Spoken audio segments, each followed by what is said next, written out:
Before we begin, I would like to do a land acknowledgement. At this time, I'd like to acknowledge that we meet on the traditional land of Treaty 6 territory and acknowledge the diverse Indigenous peoples whose ancestors' footsteps have marked this territory for centuries, such as Cree, Dene, Saulteaux, Blackfoot, Nakota Sioux, as well as Métis and Inuit, and now settlers from around the world.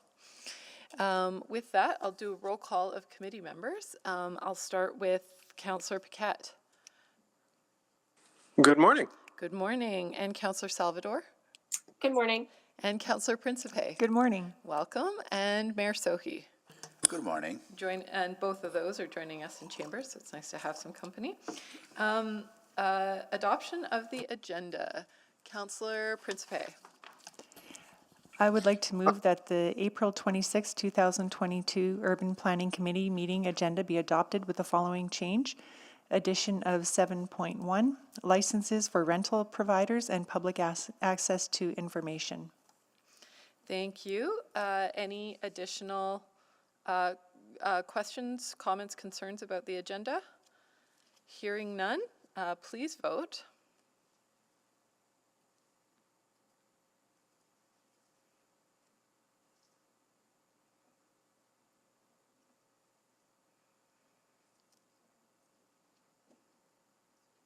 So Councillor Paquette, we're just waiting for you. We've got all of the votes.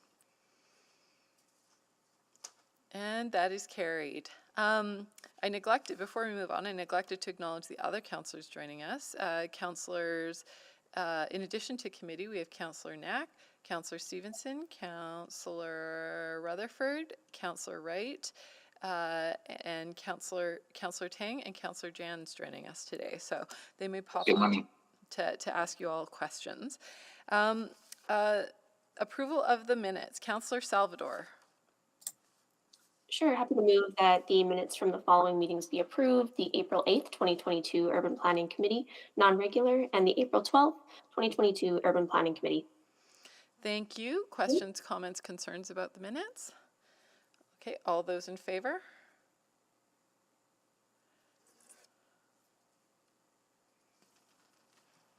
We have all the votes. Please display. And that is carried. Protocol items. I received no notice of protocol items, and the clerks are shaking their heads. So then we're on to selection of items for debate. And they're just opening the speakers queue.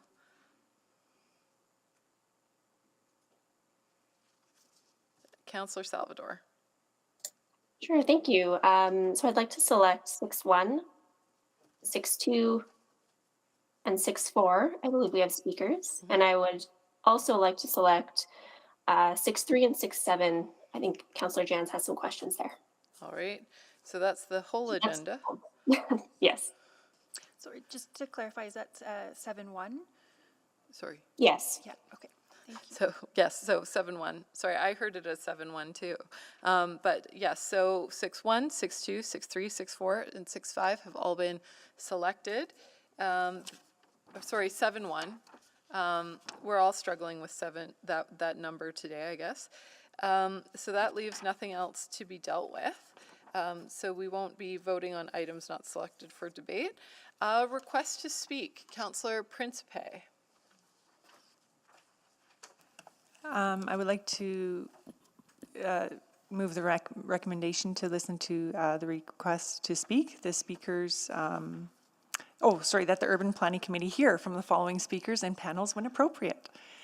Infill Roadmap Initiative 2022 update, Kaylin Anderson with Urban Development Institute, Edmonton Metro, Sydney Bond, Don Tolsma, Mariah Samji, and with Infill Development in Edmonton Association, and 6.2 Infill Compliance Team Annual Report, Sydney Bond, Don Tolsma, and Mariah Samji with Infill Development in Edmonton Association, and 6.4 Active and Public Transportation Safety, Accessibility and Equity, Daniel Morin with the Oliver Community League. Thank you. Any questions, comments, concerns? All those in favor, please vote. We have all the votes. Please display. And that is carried. Request for time specific on the agenda. We received no request for time specific. Councillor inquiries. Are there any councillor inquiries to be made today? No. I also received no notice of that. All right, 6.1.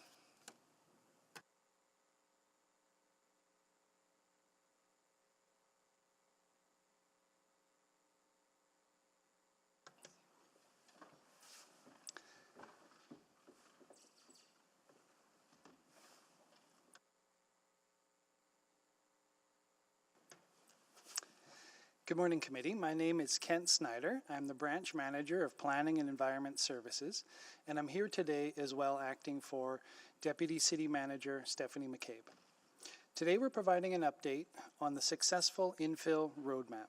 This presentation, short presentation we have for committee, is going to provide an overview of the infill roadmap, what's been accomplished over the last 4 years, what happens with infill now and into the future. Several members of the Planning and Environment team are with me here today to answer questions as they come forward. And now I'll ask Sean Bolle, a Senior Planner in Planning and Environment Services, to present to committee the highlights of this important project. Thank you, Kent. So we'll move to the next slide, please. The Infill Roadmap was created in 2018 to help welcome more people and new homes into Edmonton's older neighborhoods. The roadmap was created through the Evolving Infill project, which used extensive engagement over 20 months to understand the challenges faced by all parties involved or affected by infill development. At its conclusion, we committed to 25 actions to improve infill development. Next slide, please. Each action contributed to one or more of these 6 objectives. That infill should respond to context and address emerging needs, that the costs of doing infill development should be reduced, that infill should produce a diverse mix of housing options that support social and community inclusion, that opportunities for laneway housing would be expanded, infrastructure investments should align with infill, and we should make sure everyone involved is clear about the development process. Next slide, please. Since 2018, administration has worked extensively with residents and industry to achieve these objectives through the 25 actions. 22 of the actions have been completed. The 3 remaining actions are in progress as part of other projects, including the Zoning Bylaw Renewal Initiative. Next slide, please. These efforts have helped Edmonton achieve the targets set by the previous municipal development plan, which was that 25% of growth would occur through infill. Infill development of all kinds, from garden suites to apartment buildings, has grown over the life of the roadmap. Next slide, please. However, there's still plenty of work to do. Our new municipal development plan has set the goal that 50% of new development will be infill. This will help us become a more fiscally sustainable and rebuildable city. While the infill roadmap is concluding, there are many underlying issues that we will continue to work towards as part of city plan implementation. Next slide, please. For example, prioritizing infill at key nodes and corridors, which is action 1 of the roadmap, is part of the work of district planning now. Simplifying zones to create more opportunities for infill is part of the Zoning Bylaw Renewal Initiative. Reducing the costs of infill and aligning infrastructure with infill development is part of the Growth Management Project. All of these are active projects and initiatives we are working on. And in addition to these, more infill issues will arise, and administration is committed to working with Edmontonians to address these issues and seek solutions that will help us achieve our city plan goals. Next slide, please. This report is a sort of capstone for the Infill Roadmap initiative and an opportunity to celebrate everything that has been accomplished. As we close out the Infill Roadmap, I'd like to emphasize to committee that this work wasn't done by administration alone. Volunteers from the community, industry representatives, staff at EPCOR, and others have dedicated many hours to this work, not just developing the roadmap to begin with, but finding solutions to those problems and working to implement them. They've held workshops, developed training materials, designed programs, and given feedback on administration's work along the way. So I'd like to say thank you to all of those who have and are welcoming new homes into Edmonton's older neighborhoods. That concludes our presentation. We'd be happy to answer any questions you may have. Thank you, and there likely are questions, but before we get to those, we'll get to our speakers. So I'll call for attendance to make sure our speakers are with us. And then I think everybody's been here before, but for posterity, I'll remind you of the process of speaking at committee, and then we'll hear from you. So Kaylin Anderson. Hello. Hi. Sydney Bond. Good morning. Welcome. Dawn Tolsma. Good morning. Hello. And Mariah Samji. Good morning. Thank you. So if you haven't spoken at committee before, and I think everybody is remote today, the speakers will be heard in panels, and each speaker will have 5 minutes to present. The clerk will run the official timer in council chambers, but you can see they've got one up on the screen here. And the timer lights, if you're in the room, timer lights go green, yellow, red. And obviously you can see the numbers on the screen, but it counts down from 5 minutes to 0. Anyway, you can also use a timer of your own. When everyone in your panel has had a chance to present, members of council may ask questions of you or other panel members. For this reason, please remain on the line until, or at least in the meeting, until all questions have been asked of your panel. And if you are participating virtually, please remember to mute your microphone when you are not speaking. If you're experiencing technical difficulties, please reach out to the city clerks. And if you're here with us in person, there's no one, I think, speaking in person, but you'll be guided to your seat when it's your turn to speak. Be nice to people who still choose to wear masks or don't choose to wear masks. And in the event of an emergency, follow the clerk's direction to the muster point. And you'd think that would be the least relevant thing, but we've actually had to evacuate this building a couple times this year. So safety moment. Anyways, with that, I'll go to Kaylin Anderson. You have 5 minutes.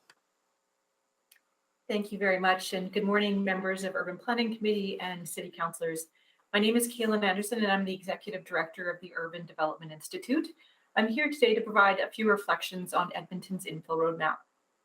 While the update before you today is really focused on bringing the 2018 roadmap to a conclusion, I think it's important to note that the work really started in 2010 with the adoption of the Municipal Development Plan, The Way We Grow, which set Edmonton's very first infill goal to reach a target of 25% of all net new housing units in the form of redevelopment. To bring this strategy to life, in 2014, Edmonton's first infill roadmap was received for information by council, and work got underway to implement it. In addition to many good reasons to enable more growth and investment across our city, this was also in response to a very troubling trend, which was that 73,000 people in Edmonton's mature communities were lost between the census years of 1971 and 2011, which is really equivalent to having the entire city of St. Albert move out of Edmonton's mature communities in a period of 40 years. The 2014 roadmap was really focused on small-scale opportunities, including lot subdivision, garage and garden suites, focusing on issues such as construction disruption, communication process improvements, neighbor outreach, and tree protection. It also set the stage for the very first review of the mature neighborhood overlay. In 2018, the second infill roadmap was received for information, and this time the focus was on the missing middle and issues associated with this slightly higher density form of development.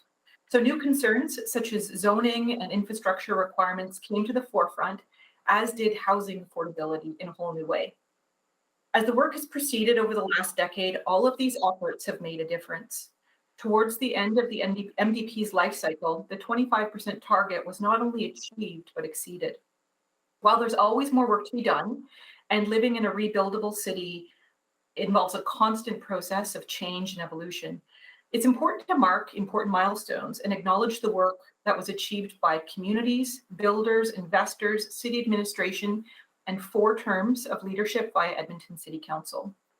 In other words, the infill roadmaps did their job. and now the next challenges are upon us. With the adoption of Edmonton's City Plan in 2020, a much more ambitious redevelopment target was set. The city plan calls for 50% of all net new housing units to be realized over the life cycle of the plan in the form of redevelopment. To achieve this, much higher density development will be required at nodes and along corridors, and this will be in addition to the more incremental infill actions that were enabled through the last MVP. There is a truism in leadership and in innovation that what got us here won't necessarily get us there, and this holds true for implementing our new city vision as well. There are a range of tools that will be needed to help our city grow differently over the coming years and decades. As city plan implementation efforts move ahead, we encourage attention to the following three opportunities in particular. First, the issue of infrastructure investment needed to double the population within existing areas of the city will require diligence, creativity, and partnership. We simply cannot rely on site-by-site upgrades anymore. The old system simply won't work to meet our future needs. Second, the way that high-density housing is disproportionately taxed should be reevaluated, and maintaining housing affordability for buyers across the whole city should be paramount. And finally, the planning process itself requires modernization and liberalization. This would include clear and enabling district plans, a new zoning bylaw that can accommodate growth in the future, and an approach to rescinding old plans that no longer serve their purpose. We know that urban change is difficult, and community conversations and process improvements will continue. There really is no endpoint for this, but it doesn't mean that we aren't achieving successful outcomes. After a full decade of commitment to this portfolio, we're excited to see what council and administration will achieve over the coming years. UDI is here to build great communities in all parts of our city and metro region, and we encourage creativity, ambition, and courage as we move forward. Edmonton has a bit of a reputation for punching above its weight, and this work is no exception. Thank you very much. Thank you, Ms. Anderson. Sydney Bond. Hi, good morning. Good morning, members of the Urban Planning Committee. My name is Sydney Bond, and I am the General Manager of Effect Home Builders. I am also the past president of the Canadian Home Builders Association Edmonton Region. I am here to speak on behalf of both the Infill Compliance Team Annual Report as well as the Infill Roadmap Update. So I'm happy to answer any questions that you may have for either of these. Effect Home Builders is a small, custom, energy-efficient builder, and many of our projects are located in Edmonton's mature neighborhoods. We specialize in custom new home construction, large-scale renovations, and retrofits where energy efficiency is the goal. We are also a net zero builder, trained and certified by CHBA National, as well as a Built Green certified builder and renovator. Every home we build and renovate goes through a full energy assessment, including air quality and tightness testing, with performance ratings far exceeding what is required by building code. Our company has grown from 3 employees to 20, the majority of which joined our team in the last 5 years. As a proud member of Edmonton's infill community, I am here today in response to the Infill Roadmap Initiative update as mentioned, and very pleased to see that the Infill Compliance Report acknowledges that the vast majority of the infill building community demonstrates a high standard of excellence when designing and building new infill homes. The report also notes that strong communication and construction management can improve the overall relationships with neighbors, and we couldn't agree more. In the last 21 years, we have been building in mature neighborhoods, and we've always made it a practice to write letters and visit neighbors before projects start. Our projects are very unique, and many people in the neighborhoods are curious about them and about the changes happening in their community more broadly. We strive to ensure that the process of welcoming a new home and family into a community is an exciting one, and we are always happy to talk to neighbors and answer any questions that they may have. We make it a point to limit the impacts to neighbors during this process as much as possible. After all, we know that it is still construction. In addition to obtaining permits and following all applicable legislation, I'm proud to say that we go above and beyond these requirements to keep our sites safe and clean, not only for our employees, but for neighbors as well. Whether it's diverting construction waste to the appropriate recycling facilities, taking additional measures to protect boulevards during curb crossings, or sharing our project schedule with neighbors so that they know what to anticipate, we take pride in our construction practices. We're also proud to build forever homes for Edmontonians in all ages and stages of life. We recently completed a custom fourplex in Belgravia for a family who wanted a home where their aging parents could continue to live with them. So what was really unique about this project were the secondary suites have barrier-free entries on the main floor, so folks in wheelchairs can easily access all the suites there. The design also has incorporated elevators. Now, these two young families have their two sets of aging parents live together in this structure in the neighborhood that they've lived in for many years. So while other aging residents in the neighborhood actually at first resisted the design, they're now really curious what this could mean for them to age in place in the neighborhoods they've lived in for many years and want to repeat this building. Examples of projects like this would not have been possible if it weren't for the collaboration by City Council, administration, and builders like myself to create a supportive regulatory environment for infill development. As such, I wanted to take this opportunity today to highlight our story and acknowledge the other phenomenal builders in the city. While growth and change is challenging for many people, it's a necessary and exciting part of watching Edmonton become a choice city for people to live and do business. There has been a lot of narrative around the negative impacts of construction, and a great deal of focus has been made on the bad builder. I'd like to move the focus to the positive impacts this growth can have and thank those builders and community members who provide safe and healthy places for Edmontonians to live. I'd also want to take a moment to congratulate both council and administration for the completion of the 2018 infill roadmap. This important work, when taken together with the 2014 roadmap, represents years of commitment to supporting infill development in Edmonton, spanning multiple city council terms. The city plan sets a bold vision for infill development in Edmonton, and it's one that I look forward to contributing to. Thank you very much. Thank you, Ms. Bond. Don Tolsma. Good morning, everybody. Members of the Urban Planning Committee, thanks for letting us have the opportunity to speak here today. My name is Don Tolsman. I'm the president of Timber House Developments. I also serve on the board of directors and the Canadian Home Builders Association in the Edmonton region. I'm proud to be a part of a network of community builders in Edmonton. Thank you for the opportunity to speak today. I will be speaking in response to the Infill Roadmap Initiative, as well as the Infill Roadmap Initiative Update and the Infill Compliance Team Report. Timber House built our first infill project in Edmonton in 2018, the same year that the city released its second infill roadmap.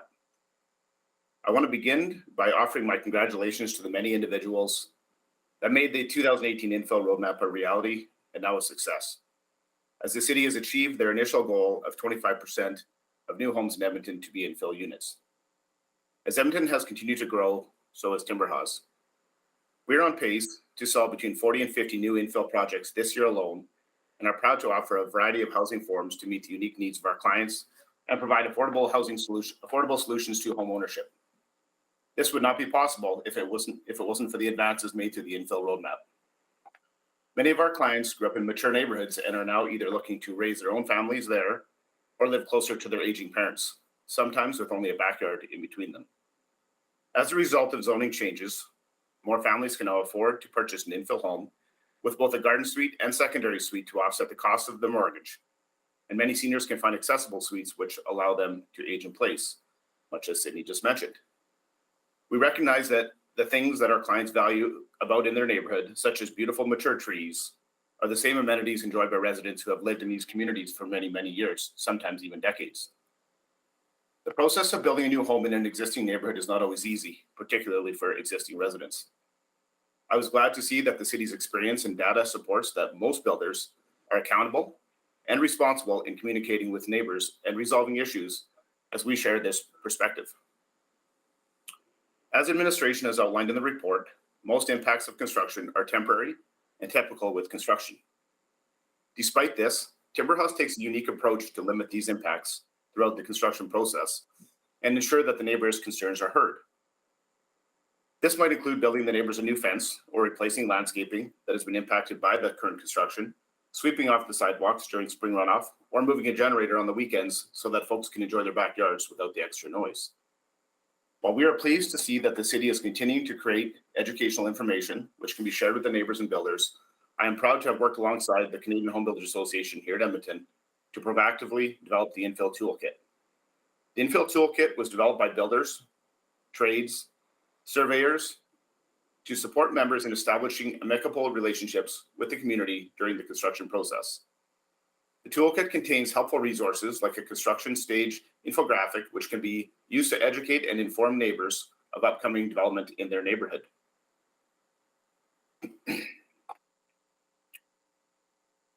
Oh, hold on, lost my spot here. At the end of the day, we want the neighbors to be just as excited to have us building in their community as we are to be there. With the ambitious goal of 50% of new homes to be built in mature and established areas, communication, shared trust, and accountability will continue to be incredibly important as the city aims to increase housing options and density in mature neighborhoods. Ultimately, it is builders like Timberhouse that will help the city realize this goal. We commend administration and council for their steadfast commitment to reducing barriers to the infill development and remain dedicated to continuing to raise the bar for infill across the city. Once again, I thank you for the opportunity to speak, and I'd be happy to answer any questions you may have. Thank you. Thank you, Mr. Tolsma. And last but not least, Mariah Samji. Good morning, Urban Planning Committee and the rest of Council and the Mayor here today. Thank you so much for taking the time for hearing from IDEA and our members. Our purpose is to drive change toward people-centered communities within Edmonton's mature neighborhoods. The vast majority of our members are small businesses passionate about executing Council's city plan goals. In 2014, Edmonton recognized the citywide benefit of infill for our city and undertook its first roadmap, as talked about multiple times today, which focused on low-density residential infill development. Creating rules and processes for infill development within our communities was like expanding your team, which had never played baseball and only had played hockey, into a baseball team. Both are development forms, but totally different skills are needed. Then in 2018, as a city, we took steps forward again to reduce barriers, to create processes and systems that benefited all stakeholders for infill development that focused on small to medium-sized residential development. Fast forward to today, we are certainly seeing the roadmap outcomes in the actions on the ground. Some of our mature neighborhoods are receiving an influx of new residents, supporting schools and local shops and services. And I'm sorry if I have told this story before, but last spring at one of the zoning bylaw engagement sessions, this woman from Avonmore told me that her community was building a plan to attract more commercial and residential development because they saw how Ritchie was filling up their schools and buses and could walk to a local place to get a glass of wine or two and then walk home. Her comments have stuck with me, and this gives me the drive to continue to push for communities with options. As you know, the infill community is built by small businesses, and lucky for us, the infill industry continues to grow every day. However, every week we see new site-specific and citywide issues that arise for medium-scale residential, mixed-use, and local commercial projects. These barriers mainly revolve around infrastructure and servicing issues. A legacy is because we have built a suburban city for the past 100 years. If we do not address these barriers, we will not achieve our energy transition targets or our density goals laid out in City Plan. Administration has recently completed an infrastructure capacity review as laid out in the in the Infill Roadmap 2.0, which estimates that City Plan implementation for water, drainage, and shallow utilities range from $500 million to $600 million. In the post-roadmap era, we ask that you continue to double down on your support for infill by prioritizing holistic infrastructure and servicing strategy in the upcoming municipal budget and in your day-to-day decision-making. Thank you so much for your time and dedication, and thank you to administration for their hard work over the past decade to bring us to this point. Thank you, Ms. Samji, and for that idea of a sequel to Happy Gilmore. Instead of golf, next time it's baseball. All right, we'll go to questions. Councillor Salvador, you selected it, so I'm going to put you on the spot. Do you have questions for the speakers? I have just a few brief questions, but first I just want to thank all the speakers for coming out. Really appreciate this, and happy you could be here to, in part, celebrate, because this has been in the works for many years. This is an important moment. So I'll start with maybe Miss Anderson, and then I'll go to Miss Samji. You both mentioned the importance of infrastructure investment, and being able to take sort of a holistic look at how important infrastructure upgrades are in achieving some of our forward-looking goals around nodes and corridors and densification. So, Ms. Anderson, do you have anything else to add on that? Thank you for the question. I might just say that our city was built, the infrastructure was put in place for the type of development that we're now seeing turn over. And we don't have an approach in Edmonton's mature communities like we do in the suburbs. It's pretty sophisticated in the suburbs. We have catchment areas, basins, pooling of resources to build infrastructure. Whereas in the infill condition, it's really put onto the burden of one site at a time, which means that either you have the first mover problem, so the first person in has to do a lot more investment, or you have the free rider problem, which is the second one in gets free infrastructure. So I think this is something that we can't handle as a development industry, big or small business alone. There has to be a larger strategy, and it can't simply be about looking at every site at a time and asking if it meets the existing standards, but rather rethinking how we have to proactively build our city and upgrade strategically in alignment with the vision of the city plan, which is where I'm hoping that district planning and growth management will come together. Yeah, absolutely. And you bring up two things that I talk about a lot, actually, the sort of that first mover disadvantage that can be quite problematic. I don't suppose, looking at other jurisdictions and other municipalities, in your work and in your experience, have you come across any successful models that take it to the level of sort of a collaborative sort of city approach, as opposed to leaving it to individual property owners? Honestly, I don't know of that. And I would say that Edmonton, I really do mean it when I say that Edmonton punches above its weight. We're a very surprising young prairie city. And this could be an area that we innovate and that we lead across the country. And especially when it comes to issues of housing affordability, I think that we have an incredible advantage. And if we really pull together to solve this fairly wicked problem, or at least make progress towards it, I think once again, Edmonton could be a leader nationally. Okay, great. And I'll just go over to Ms. Samji with essentially the same question, and also curious if you've come across, I guess, alternative models that could support this type of infrastructure upgrading, recognizing that we are kind of leading the way in many regards. Yeah, I think, and thank you to yourself and Ms. Anderson, who identified some of the current issues. The first mover problem is a really big issue, but also our current standards are built for suburban style development. And so if you're looking to build a modest infill project, often what the city or EPCOR is looking for is for you to build up the infrastructure capacity as if you're building a tower. And so it's really unrealistic and is a waste of our resources as a city. And another issue that we're having is that the infrastructure issues are unknown. And so information is not public for the community or for the industry to know what's needed as you rebuild our city. So those are two things that need to be addressed as we move forward. Edmonton is the one to watch. I get calls from Ontario in municipalities outside of Toronto, inside of Toronto. I get calls from Calgary, Vancouver, Regina, Winnipeg.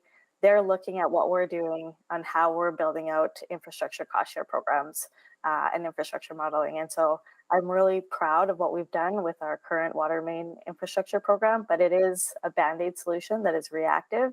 And so what I'm hoping for as we move forward with the growth management strategy is that we'll build something that's proactive together, where builders and developers know what costs they need to pool to give to the city to rebuild our infrastructure.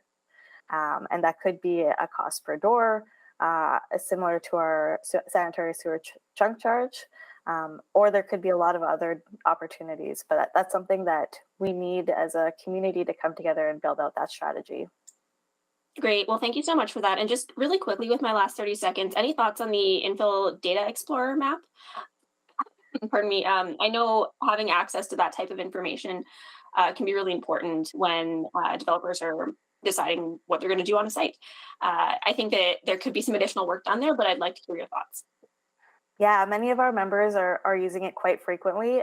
What I've heard from the community and the industry is they've started using it like 25% of the time, where they were using slim maps like every single time before, because it has different tools and resources in it that slim maps just doesn't have.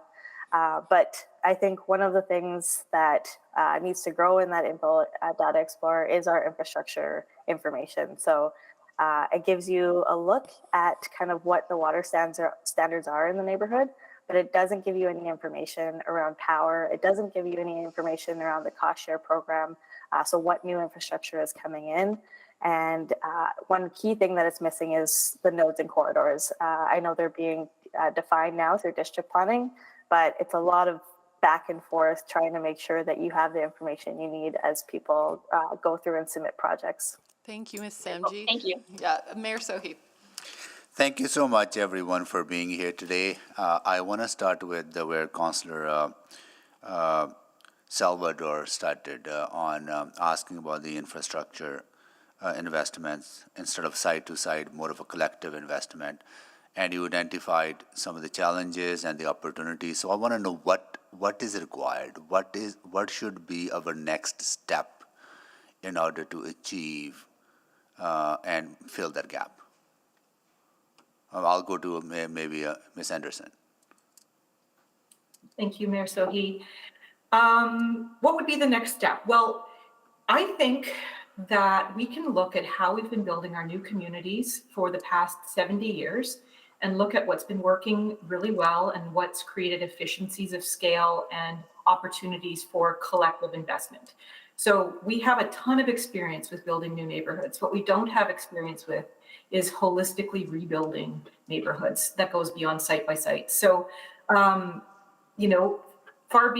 maybe as a bit of a surprising kind of thing to say, levies aren't inherently wrong as long as they're applied equivalently and as long as you know exactly where your investments are going to go. So if there's an opportunity to proactively invest in infrastructure in alignment with the vision in the city plan, like along key corridors to enable that growth to happen, and as to Ms. Sanji's point, to really take a sober second look at the infrastructure standards that we require today and what would actually be needed in the future, I think that's an important place to look.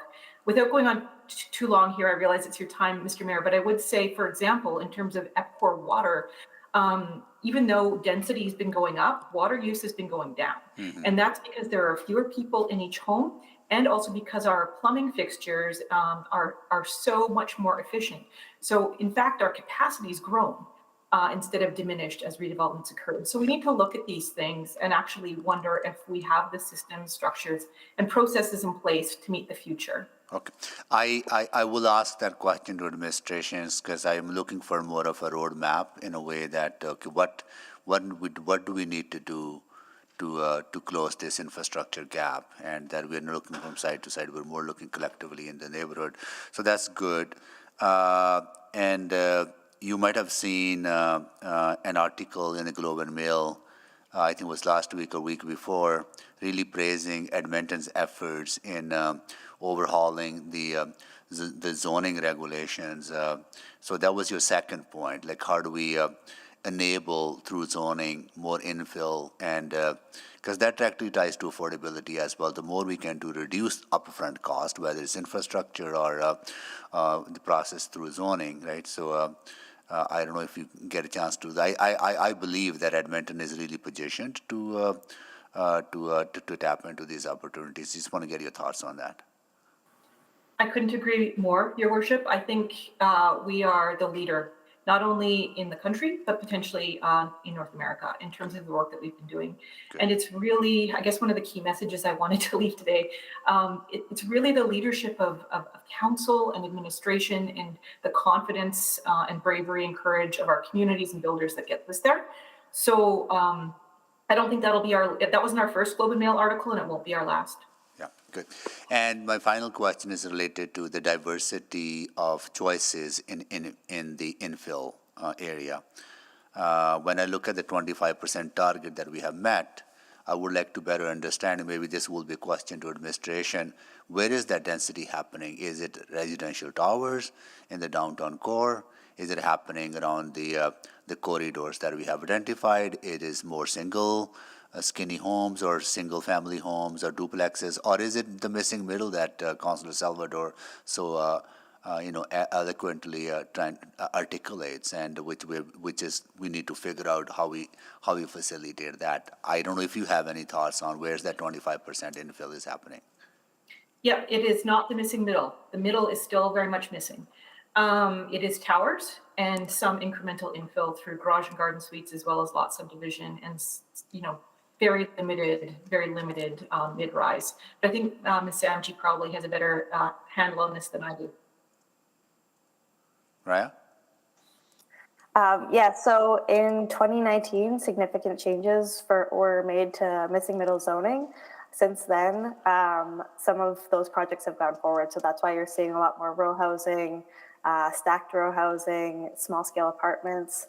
But realistically, the majority of our rules and processes are still targeted towards low density infill development and towers. And so until we look at infrastructure and update the zoning bylaw and repeal a significant amount of the area redevelopment plans that really have achieved what they were originally intended to do, we won't be able to move forward on those types of developments. Thank you.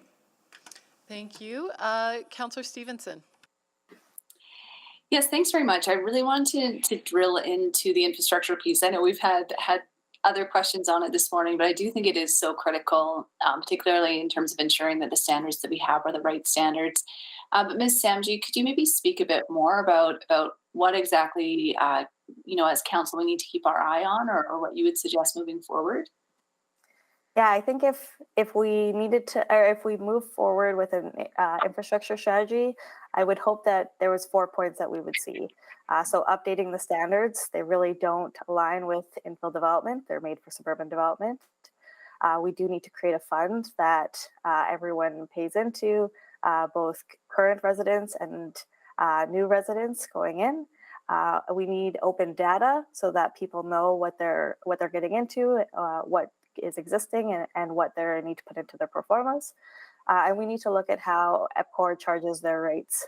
One of the current issues that we've seen recently is if you build a more energy efficient building, you're charged more upfront because it takes a longer time to recoup the costs for EPCOR. And so it goes against our energy transition goals. So those are the 4 key things I would like to see addressed over the next really year and a half. Yeah, thanks for flagging that. I wasn't aware of that that rate differential for EPCOR. So it's very interesting. We'll definitely follow up with some questions there. And then maybe to Ms. Anderson, I just want to confirm. So I think where I've seen a lot of the progress that I find really exciting in infill is sort of on the smaller site infill, which I think has been really positive. I just want to confirm.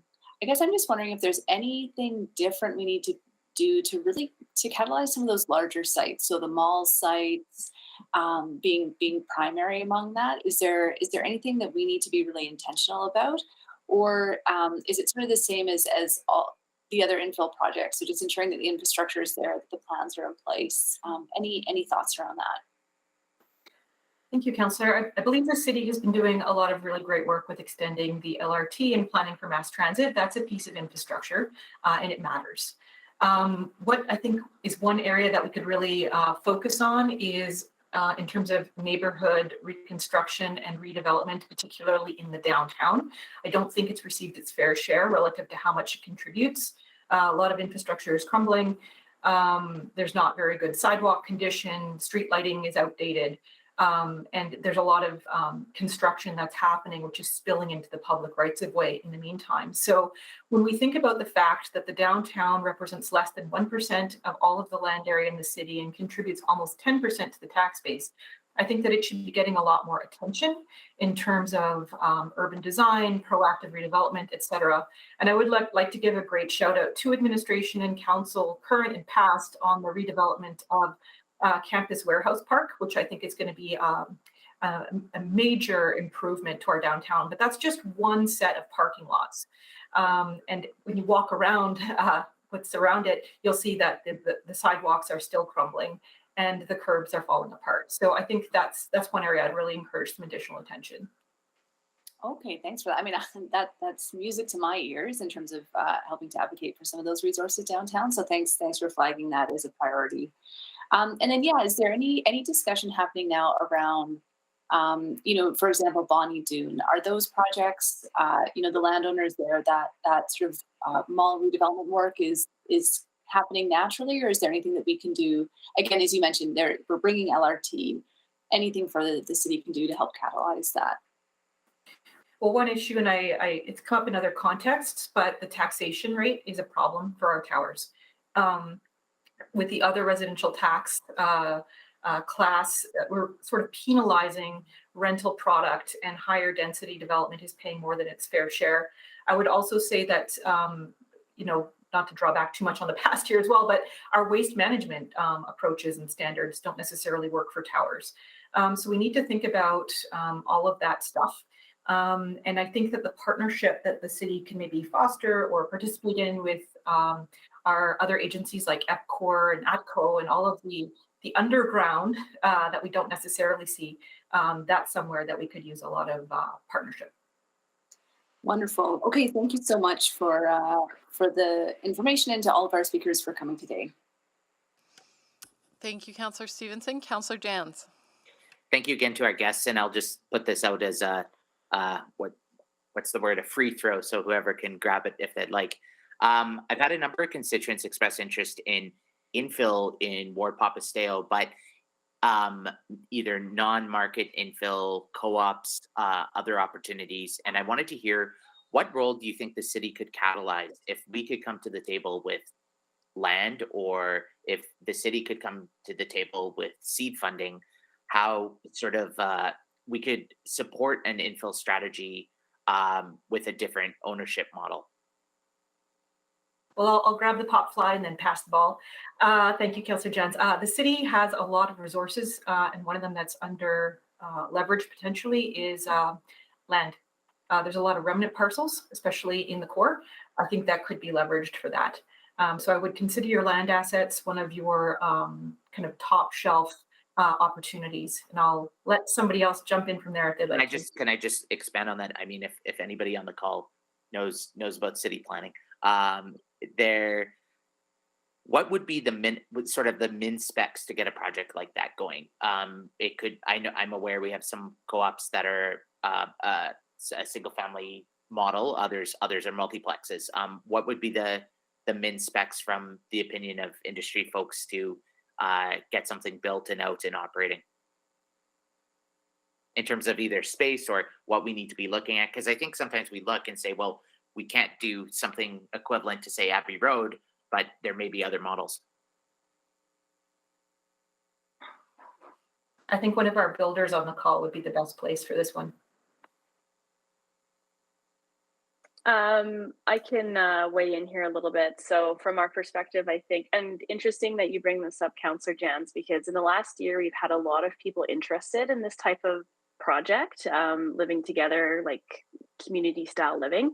So I think obviously the first barrier to this that would make the process a lot easier is just removing a lot of the restrictions that we're seeing in infill development. So, things like orientation, where entries are located, things like that.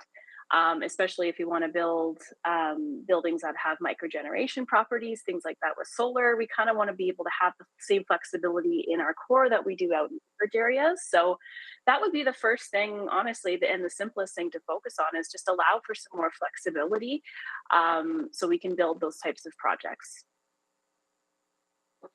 And another question, working with do we count non-traditional market properties in our infill roadmap around, like, I'm thinking of churches who are trying to build affordable housing, etc., or is the roadmap just primarily private ownership projects? No, Councillor, it's every single unit. Yeah, excellent. I I think I'll yield my time and follow up with some questions for administration. Thank you. Thank you. And Mayor Sohi is on for questions of administration. So, and he has to leave. So normally I'd go to Councillor Salvador first, but with her permission, I'll go to Mayor Sohi. I got a thumbs up. So thank you to the speakers for coming today and speaking. I think some of you are sticking around for the next portion, but we're now going to turn our attention to questions of administration. Mayor Sohi. Thank you so much. I really want to hone into the first issue identified, which is the gap in the infrastructure. So what are we doing to close that gap? And what is required? So, Mayor Sohi, we absolutely agree with what was presented by industry, that there is a gap there, and it's based on what they suggested of decades and decades of growing in a certain manner, generally growing outward, and the city plan that has recently been adopted looks at a different growth paradigm. So what do we do different? We are working on something called the Growth Management Framework, which committee is probably familiar with. You'll be much more familiar with in about 6 weeks. A major report is coming to committee to provide an update on that work. But I can give a little snippet of what that work is. So what I need to know is that work underway? And do you require further direction to undertake that work? Because I don't want to go into the details. All I need to know is that are we working with industry, with the folks to fill that gap and remove that barrier?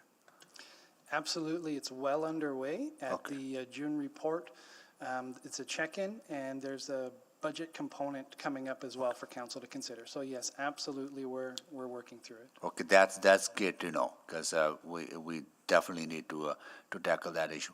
The other question I had was just getting a better understanding where the infill is taking place. Yes, downtown, I deeply believe in downtown. We need to have more people living in downtown, but infill also needs to be happening in every other part of the mature neighborhoods, right? So when we talk about 25% target being met, are we tracking where that infill is happening beyond downtown? And what kind of infill is happening beyond downtown? Sure, Mayor Sohi, I'll turn it over to the team for what's been happening over the last few years. Going forward, I'll just note that we want to get much more strategic, so allow it everywhere, but with our investments be much more strategic to concentrate some of that growth in infill. But I'll turn it to the team to talk about existing infill patterns. Mr. Mayor, I don't have a list of top 10 neighborhoods for infill, but the city does have and publishes information on where infill happens. So with our open data policy and practices, information on development permits and building activity is available to all Edmontonians for them to find. And we do publish annually information on in patterns in infill development. So we can find that on our website that breaks down the different types of buildings that are being constructed, as well as information on where those are happening. Okay, well, there'll be good information to have and look at, and if that could be provided in some sort of maybe memo or something. As I really want, because our target is 50% infill, and from 25% to another 50%, reaching to 50% is always, it's going to be huge task, right? I just want to make sure that we are actually trending in that direction beyond the core of the city, and really utilizing the infrastructure that is available in mature neighborhoods and help revitalize those neighborhoods, and also tackle some of the issues around choices and affordability and focusing on missing middle that Councilor Salvador talks about, right? So I want to get a sense from that. Mr. Mayor, if I may, this also speaks to the importance of the zoning bylaw renewal and the small-scale residential zones, the medium-scale residential zones, as well as the mixed-use zones, to provide an enabling permitting environment in terms of the diverse types of uses that you could do as a redevelopment of a lot in an infill situation. Okay, good. That's all I had for questions, and I'll come back at 11 o'clock if we're still on this item. But thank you so much, all the workers. This is important work. 50% infill target is not going to be easy to achieve, but we need to make sure that we are enabling and ready to take on that. Thank you. Thank you, Mayor Sohi. And I'll now return to our regular order. So Councillor Salvador, you had selected this, so I'm going to go to you next, and then Councillor Principe.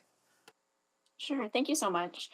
Yeah, I guess I will also jump on the infrastructure conversation, and I'll start by asking what is the role of EPCOR in this conversation? And I guess how do we ensure that EPCOR is at the table for this critical conversation? What does that look like right now? And I guess how do we anticipate that relationship evolving? Councillor Salvador, so the Growth Management Framework project that I did mention previously, they're absolutely part of that project. And so they have been working with us, city administration and industry. They recognize similar challenges, and we're working through what do we all need to do collectively to realize the goals we've got. And so we're talking about standards. We're talking about synergizing investment in certain areas, so we are investing in the same areas that free up and activate development. So very much working hand in hand with EPCOR right now. And they have been open to discussions for changing how they invest in the community and their processes and standards as well. Okay, that's really, really great to hear. I just think, yeah, EPCOR is obviously a major player in this, and they have the ability to do things that we can't, and vice versa. So I think there's some important synergy that needs to happen there in order to achieve this. And then when it comes to the actual standards or the infrastructure standards that we set, is that, you kind of mentioned it, is that where that conversation is being had as well, recognizing very different contexts in the suburban setting versus mature neighborhood? Councillor Salvador, yes, it's not formally part of the growth management framework, but it absolutely is linked. So they're happening in parallel right now. And I just want to suggest as well, we're not losing sight of the climate considerations as well, knowing that although past data may show that utility usage is lower than our standards perhaps, but that we aren't necessarily assuming that's going forward. So we're just making sure that with climate change, what changes with standards, that we're not complicating and creating future issues, yet while still making sure our standards are right-sized for development. Right. Okay, that makes sense, and happy to hear that that's being worked on as well. And then one of our speakers mentioned, a potential tool being a levy for some of that infrastructure cost sharing. Are conversations getting kind of to that level where we're starting to explore different tools, different mechanisms that we have in our toolbox to achieve this, or is it still fairly high level? And I guess when would we get a first look at some of those tools? So Councillor Salvador, that is absolutely part of the growth management framework. Those tools we've explored, the pros and cons and the opportunities around them will be part of the June report coming forward. Fantastic. Okay, well, I'm really looking forward to seeing that. And it sounds like you don't need further direction at this time, which is good. So I'll jump to just a different question around the missing middle. It sounds like some progress has been made, and I remember the changes that were made to enable some missing middle development through a zoning bylaw, but it sounds like it's still kind of missing. Are we feeling like the changes that are coming forward through zoning bylaw renewal, that's where we're really going to see that big change? Is there anything we can do in the meantime?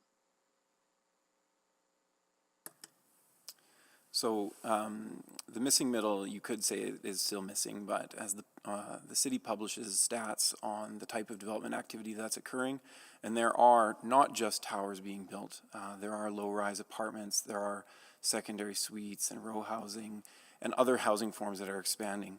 The zoning bylaw renewal initiative definitely has a role to play in creating opportunities through our regulations to allow for more of this to happen. But there's, of course, doing development projects is complicated and requires a lot of things to align. And it will take time for these types of housing forms to grow in Edmonton.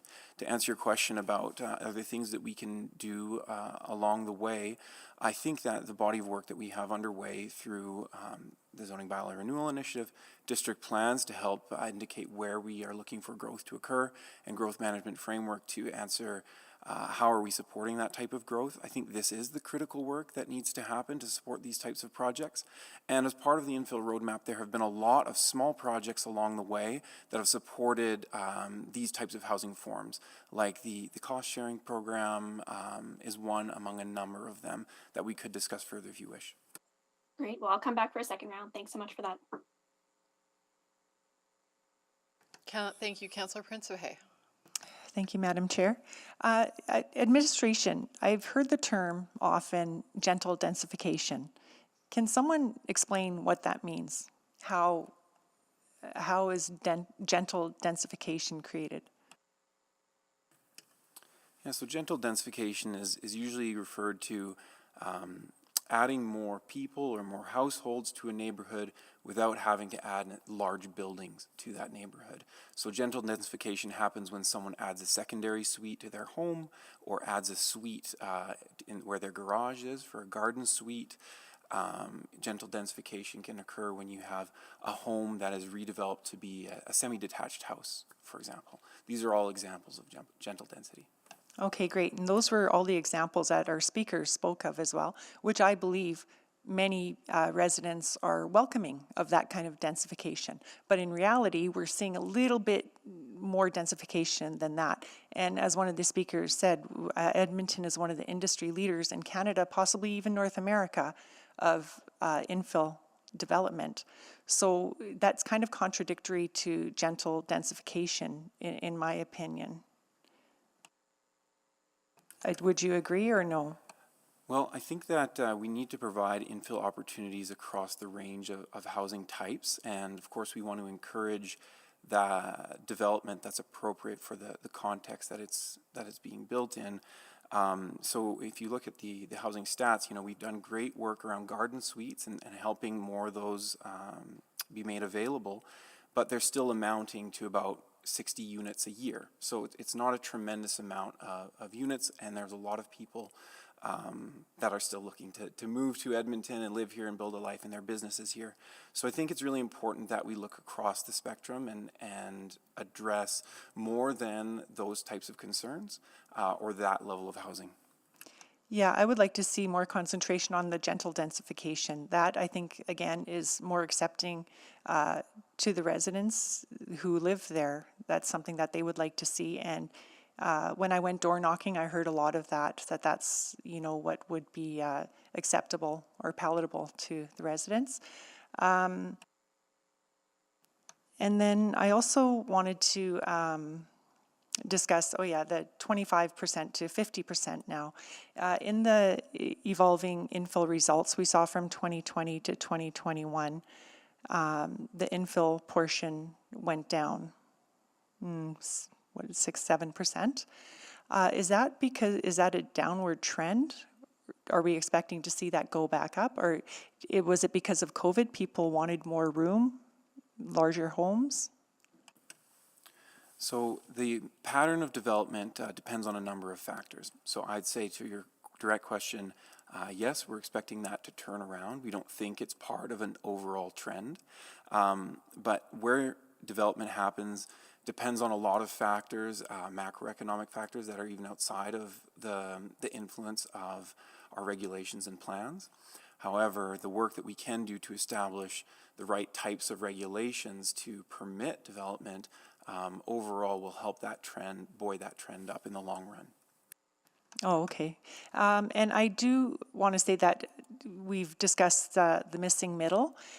I find, like in my ward in Tustawinawak on the north side, we actually have a fair bit. I think I found the middle.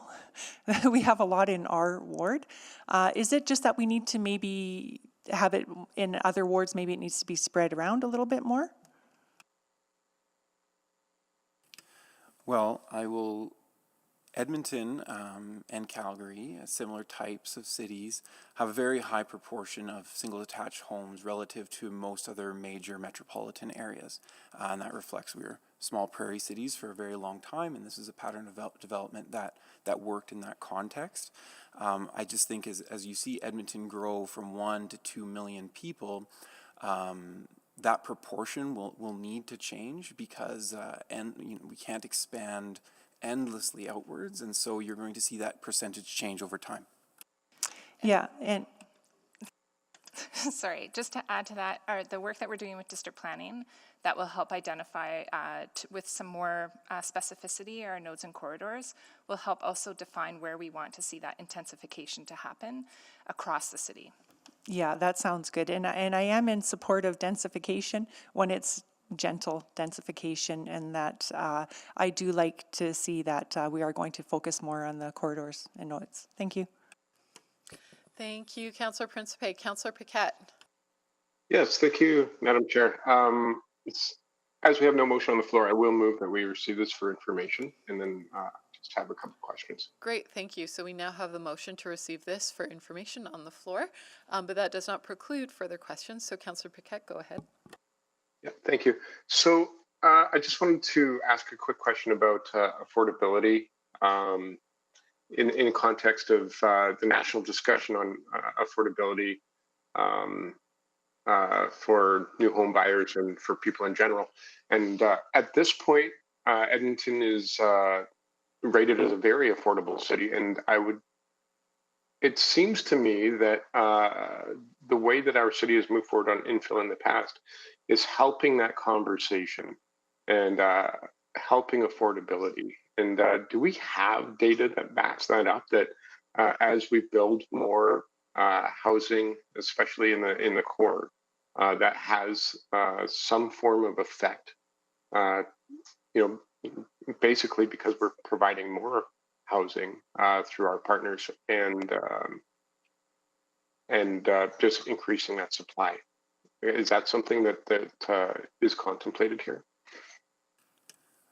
We don't have that data available, but I can tell you that the question about how does additional supply of housing affect the price of market housing is something that is studied and debated a lot by economists, and that affordability as a general topic, we're seeing trends in housing prices that are much larger than the Edmonton area and that are even larger than North America, that are affecting affordability more generally.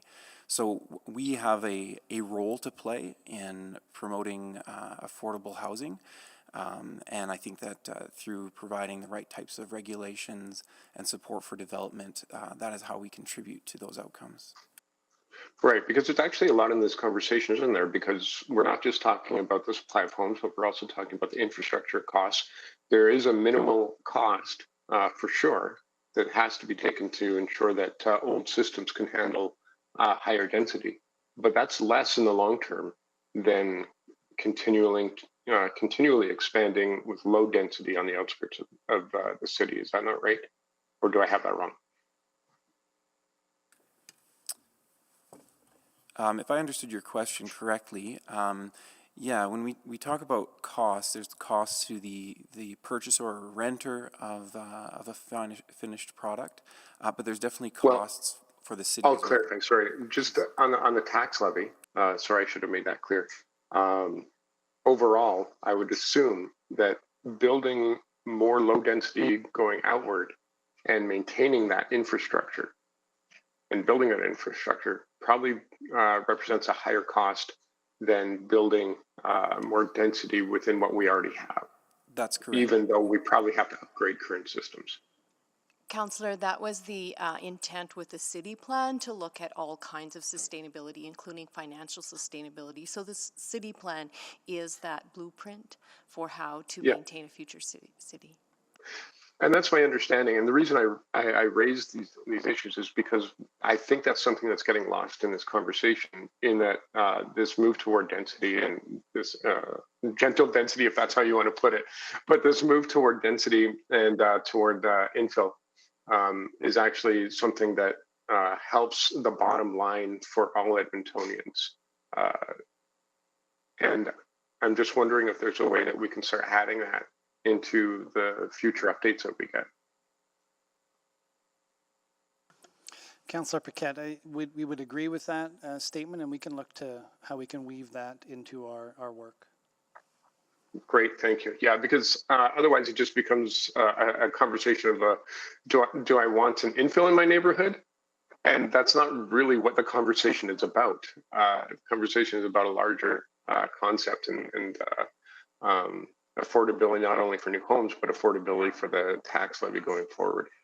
That's everything I've got, Madam Chair. Thank you. Thank you, Councillor Paquette. I just had one question, which was, and I'm latching on to something that was said, which was around how people can access the development permits that have been taken out on the website. And as we're moving out of the infill roadmap, as we're moving into the next phase, one of the things that I think Ms. Owen said a couple of days ago is that Edmontonians respond better to the push, not the pull. So as you know, we're going to see more infill going into neighborhoods.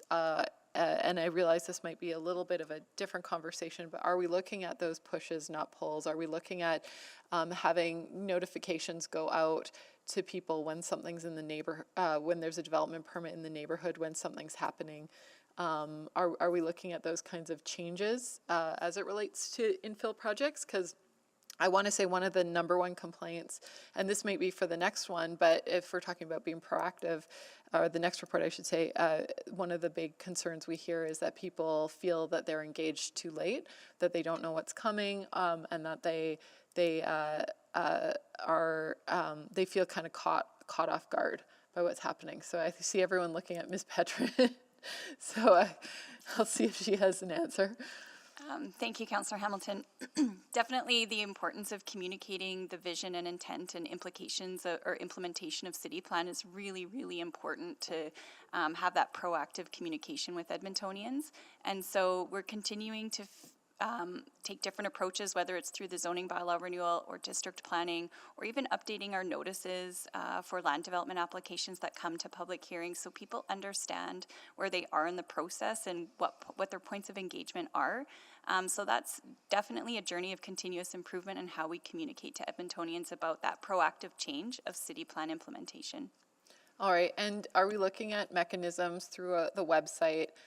Because something like infill has been, it doesn't come to public hearing. So are we looking at mechanisms by which people can be notified at least what's going on and who to contact, where you could say sign up for a push notification, emails, etc.? Absolutely, that's part of the notification pieces that we're working on related to the zoning bylaw, but we also have other tools that we've initiated in the past, like the development permit sign or the demolition sign that's posted on site early. So, surrounding communities understand what to expect or when change might happen. I think the other piece as well is just communicating current development rights, what you can do on your property. So while a certain type of development might not come to public hearing because that redevelopment can happen under the current zone, sometimes there's misinformation there on why that can happen. And so just making that clarity on process and development rights and where the opportunities are for neighbors to engage. Awesome, thank you. That's it for my questions. We're on to questions from members off committee. Councillor Stevenson. Yes, thanks very much. We've talked about infrastructure again. I've mentioned in the past, and I know that we are specifically looking at the standards themselves as well. I think that's the biggest issue before anything else. But I did want to just a few quick questions. So, to the best of my knowledge, and again, not having some detailed stats, but I believe a lot of the infill that we've seen has been focused on our mature neighborhoods. And we haven't quite seen the same level of uptake in our established neighborhoods, just as they aren't at that same age where buildings are at the point of needing replacement. However, I feel like we're coming up on that timeline potentially. So just wondering if there's any specific thoughts around another program of outreach or sort of building readiness in the established neighborhoods for some of the changes that might be coming through infill in the coming years. Well, one change that has happened with the city plan is that the previous divisions of the city into core, mature, established, developing have changed a bit. We now have a redeveloping and developing area and a future growth area, which is just changing categories a bit here. But you are right that established areas as defined by the way we grow are not seeing the same level of redevelopment happening, and these things just take time in part for them to happen. And so we haven't embarked on any sort of proactive move to connect with established neighborhoods to get in front of this. I think that it's important that we show leadership, but also respond to market trends and where these things are happening, because we're not always successful when we try and predict where the spot for the next hot redevelopment spot will be. And so I think providing good governance and strong systems that benefit across many contexts is how we best benefit even development that will occur in established neighborhoods when it does. And so that's an excellent point, just around not wanting to build an expectation of change that may not occur for some time to come. And I think that that's also just part, as you say, is the general storytelling of infill and the success that it's had. And as that narrative changes for areas that have experienced infill, hopefully that percolates through to other neighborhoods. Because I do think there is a bit of an opportunity to get ahead of it in a way that I think, as the infill compliance report next speaks to, it was responding to concerns that came up. And I think we just have an opportunity in the established neighborhoods to get ahead of some of that. But as you say, through the rigorous processes that have been developed for other areas as well. So that's great. And I'm just wondering, do we have updated stats from the latest census that are maybe starting to show a rebound in population correlating to levels of infill? I'm sorry, I don't have that information with me this morning, but we can report back on that at a later time. Yeah, not super necessary to follow up on that exact information, but maybe just a piece of information that I think could help continue to tell that story of infill, given that we have updated census information. Just another opportunity to really celebrate that, hey, we have been successful in achieving, this goal of 25%, but also the outcomes in terms of more people coming back to our mature neighborhoods, that type of thing. So yeah, that was really it. Really excited by this work. And huge congratulations to the many, many people that have worked on this over the years. Thank you, Councillor Stevenson. Councillor Rutherford. Yes, thank you, Madam Chair, and thank you for this great report to admin. I do have a few questions, though, and I really liked Councillor Principe's line of questioning, though. I think for me, it's not an either or. I think we need both soft densification and higher densification, so to reach that 50% target. But one of the things in the report that kind of struck me, and it kind of goes to what Mayor Sohi was asking around sort of that infrastructure deficit, was around the alleys piece. So if we're increasing sort of that laneway housing, but then we're not really doing any alley enhancements, could administration speak to what we might be facing in the future, or how we're proactively? Yeah, I just feel like there's a gap there in the report. So if admin could speak to that. Yeah, so Action 8 was to look at what improvements we could do to alleys to make them more livable, to change their nature really beyond the service function that they perform right now, understanding that, as we add garden suites, there will be people that their alley will be in a way their main road, and they'll face onto it. But as we explored this, the possibilities here, a number of constraints really got in the way of doing a wholesale review of how we do alleys. And some of those are just geometry. There's just not a lot of right-of-way available for very dramatically different solutions. However, there are some areas where we're exploring some different approaches. So Blatchford, for example, in its laneways, has some different geometry and is taking a bit of a unique approach to laneways within that area, and that's something that we might draw upon and learn about to apply in other contexts. However, the alley renewal program, which is underway right now, basically there wasn't the opportunity within that geometry to do a dramatic rethink of the laneways. Yeah, and I get that and I understand that, but I also think, you know, what are some of the unintended consequences of having a bunch of laneway developments with no alley infrastructure that supports that as a different use, where, like you mentioned, it's now become somebody's primary access to their house. I'm not the foremost expert on garden suites here present right now, but I do know that if you look at the garden suites that are being built, that exist right now, I think that the residents of these garden suites... And to be clear, it's not just garden suites. There was one at public hearing recently in O'Damon that was a high density build that required alley access. And I remember that being a concern of the residents. So I want to be clear that it's not just garage suites. As we do infill development, this is a concern beyond just garage suites and garden suites.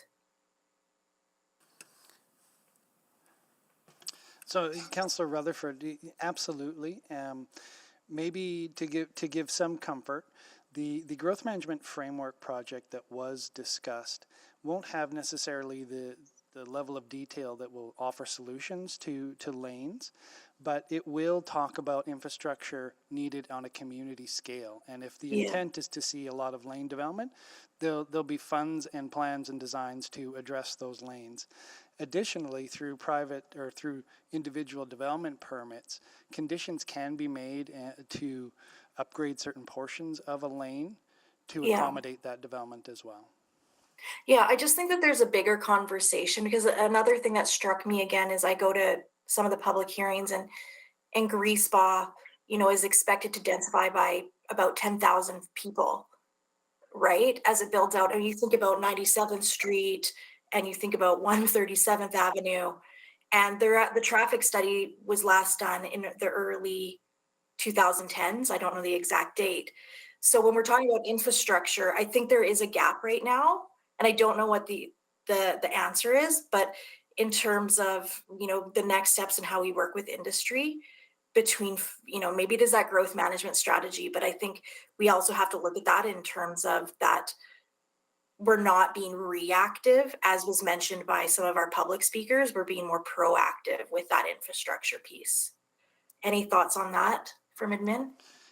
That's absolutely that is absolutely the intent of the growth management framework, is to take a proactive approach to this rather than reactive, and look at a broader geographic area rather than just individual lots. Okay, thank you. I'm out of time. Thank you. Councillor Salvador. Thank you. So I just have two specific questions about two of the actions and the progress made. So question around action number 2, and there's mention of progress that was made around providing analysis and cost estimation for infrastructure needs for redevelopment. Is that also something that we'd see through growth management? And I guess, are there kind of firm numbers and cost estimations provided? I just haven't seen that. So the report for Action 2 is just being finalized. It will be published on our website, and we provided some information about what it will contain. So it contains, yes, it does contain an estimate of costs and sort of a scale of changes that would be necessary as we change the infrastructure in key areas to build out towards the city plan's anticipated 2 million. But that means that the report is looking way out into the future. It's looking a very long ways out to help give a better understanding of the scale of change that is necessary to meet our city plan goals. It doesn't work as a set of discrete projects that then we can bring to a capital budget conversation to fund. That's because the city plan is what gave us sort of a development concept that we could aim towards to do that analysis. So it functions in a bit of a unique way. Okay, great. So yeah, it's reflective of sort of that full 2 million build out.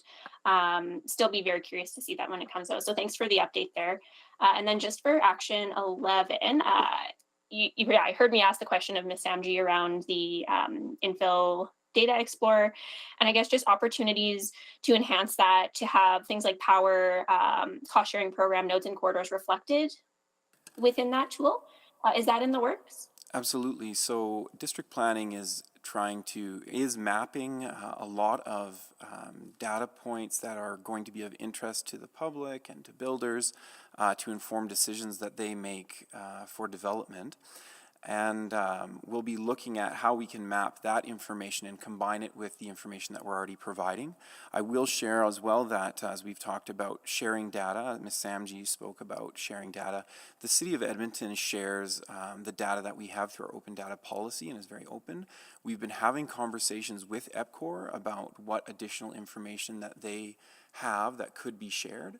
And absolutely that could result in changes to the tool that we have right now, the Infill Data Explorer, or these could be combined into another interactive map platform. Okay, that's fantastic to hear. I'm really happy you're collaborating with EPCOR on that as well. And one last question. We've talked a lot about kind of dispersed styles of infill, smaller scale, medium scale. I'm thinking about some of our larger sites like exhibition lands. If you could just quickly kind of comment on that and how those larger sites and opportunities play into this conversation. Well, Edmonton does have some very large opportunities for redevelopment like Blatchford, Exhibition Lands, Bonnie Doon. Millwoods Town Center, and a lot of these have had either plans or zones to prepare them for that development, but we'll need to wait until basically the market is there for that activity to occur. Thank you. Councillor Rutherford, you're on your second round. Yes, thank you. Just one follow-up quick question that I didn't have time for in my last round. So with the growth management framework, what's the timeline again on that one? So Councillor Rutherford, there is a significant report coming to committee in June that will give a progress update and talk about outlay some of the incentives as well. And then additionally, that work will provide much more detail in specific potential capital projects at the community scale that council will be able to deliberate on in your budget cycle deliberations later this fall. So it's rather immediate. It is this year work. You'll see some actual tangible deliverables. Oh, great. So we will, and then there'll be recommendations, at least for consideration as part of the capital budget discussion for the next 4-year budget. Correct. Oh, great. Perfect. That's all my questions. That helps. Appreciate it. Thank you, Madam Chair. Thank you. So that concludes questions of administration. There is a motion to receive for information on the floor. Any comments or speaking to the motion at this point? Councillor Salvador? Yeah, just happy to speak to this. Yeah, having followed the Infill roadmap for several years now, I just want to express how proud I am of the work that's been done on this file throughout the roadmap and 2.0. I want to recognize the extensive work that's gone into the Infill roadmap and the effort that's gone into achieving the actions outlined in the roadmap. And I do think this is a time to celebrate the progress that's been made towards welcoming more people and more homes into our mature neighborhoods. I really want to thank administration for your commitment to this long-term vision towards our long-term sustainability and for your ability to steward some really challenging conversations that are ultimately going to help us get to where we need to go. To all the diverse stakeholders, community members, neighbors, builders, as well as industry members who contributed to this body of work, thank you. I think that the evolving infill process and the infill roadmap really set the stage for Edmontonians to have meaningful and quite generative conversations around the importance of infill for realizing our climate, equity, and affordability goals. And I firmly believe that this is foundational work. And I think it's enabled us to take many of the bold steps that we see reflected in our city plan today. Now, cities are constantly evolving, changing, and I think that our next phase of evolution will be seeing growth along nodes and corridors, a full spectrum of density, including gentle density, mixed use missing middle density, all the way to towers when appropriate. And really, our transition from kind of a sprawling, predominantly low density, single family landscape towards a more compact, healthy, walkable, and urban city will result in a city that's more climate resilient, more affordable, more equitable, and importantly, more fiscally responsible. And Councillor Paquette brought this up, but we simply cannot afford to keep growing outwards. Our ability to deliver the services that Edmontonians depend on while keeping taxes manageable depends on responsible growth and infill. And I think that the work conducted as part of the infill roadmap has helped build Edmonton's reputation as a progressive and modern place for planning. And whenever I have an opportunity to talk about this, I take it, because Edmonton may seem kind of like an unlikely leader in this space, but we really are truly leading the way when it comes to reforming our urban landscape to rise to the challenges being faced by 21st century cities. So again, I want to commend successive councils for helping drive this conversation and for having the courage to lead in this space. I look forward to taking up that baton alongside the rest of council and continuing to advance this work across our term and beyond. Thanks so much. Thank you, Councillor Salvador. Councillor Paquette to close. Yes, thank you, Madam Chair. Great work. Carry on. Thank you. Well said. Okay, please vote.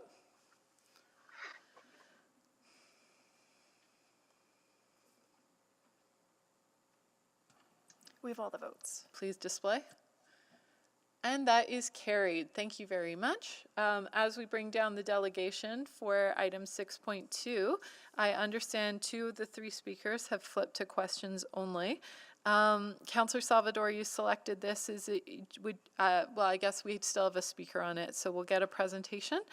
And then depending on questions, we do have a speaker on 6.4, so I might suggest that we hear from that speaker before lunch hour so that he does not have to carry on with us in the afternoon, though he may wish to, but then at least we can hear from him on item 6.4. So I might be looking to committee for a motion to bring that forward at that time. But in the meantime, we will commence with the Infill Compliance Team Annual Report. Good morning, committee members. My name is Kim Petrin, the Branch Manager of Development Services, and have a brief presentation regarding Infill Compliance Annual Report.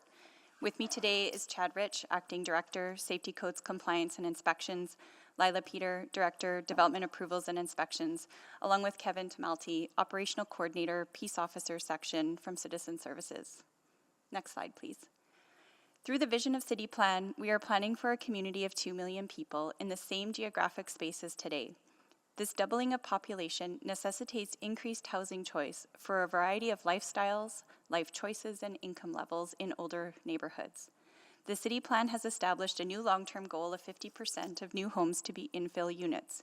We are on a path to meet that target, with net new housing units within the core and mature areas increasing from 18% in 2010 to 30% in 2020 of all housing completions. But redevelopment can impact older neighborhoods in different ways. Although infill brings many benefits to mature communities, there can be challenges if the design and construction is not completed with the high standard of excellence demonstrated by the vast majority of the infill building community. This report provides an update on the 2020 and 2021 infill compliance activity, including administration's enforcement approach, inspection results, and common infraction types observed. Next slide, please. To put some of the data in the report in context, there were 572 development permits in the core mature areas in 2021. And while it is noted there is a downward trend in complaints, we understand the importance of continuous improvement and response to support quality development and compliance with bylaws.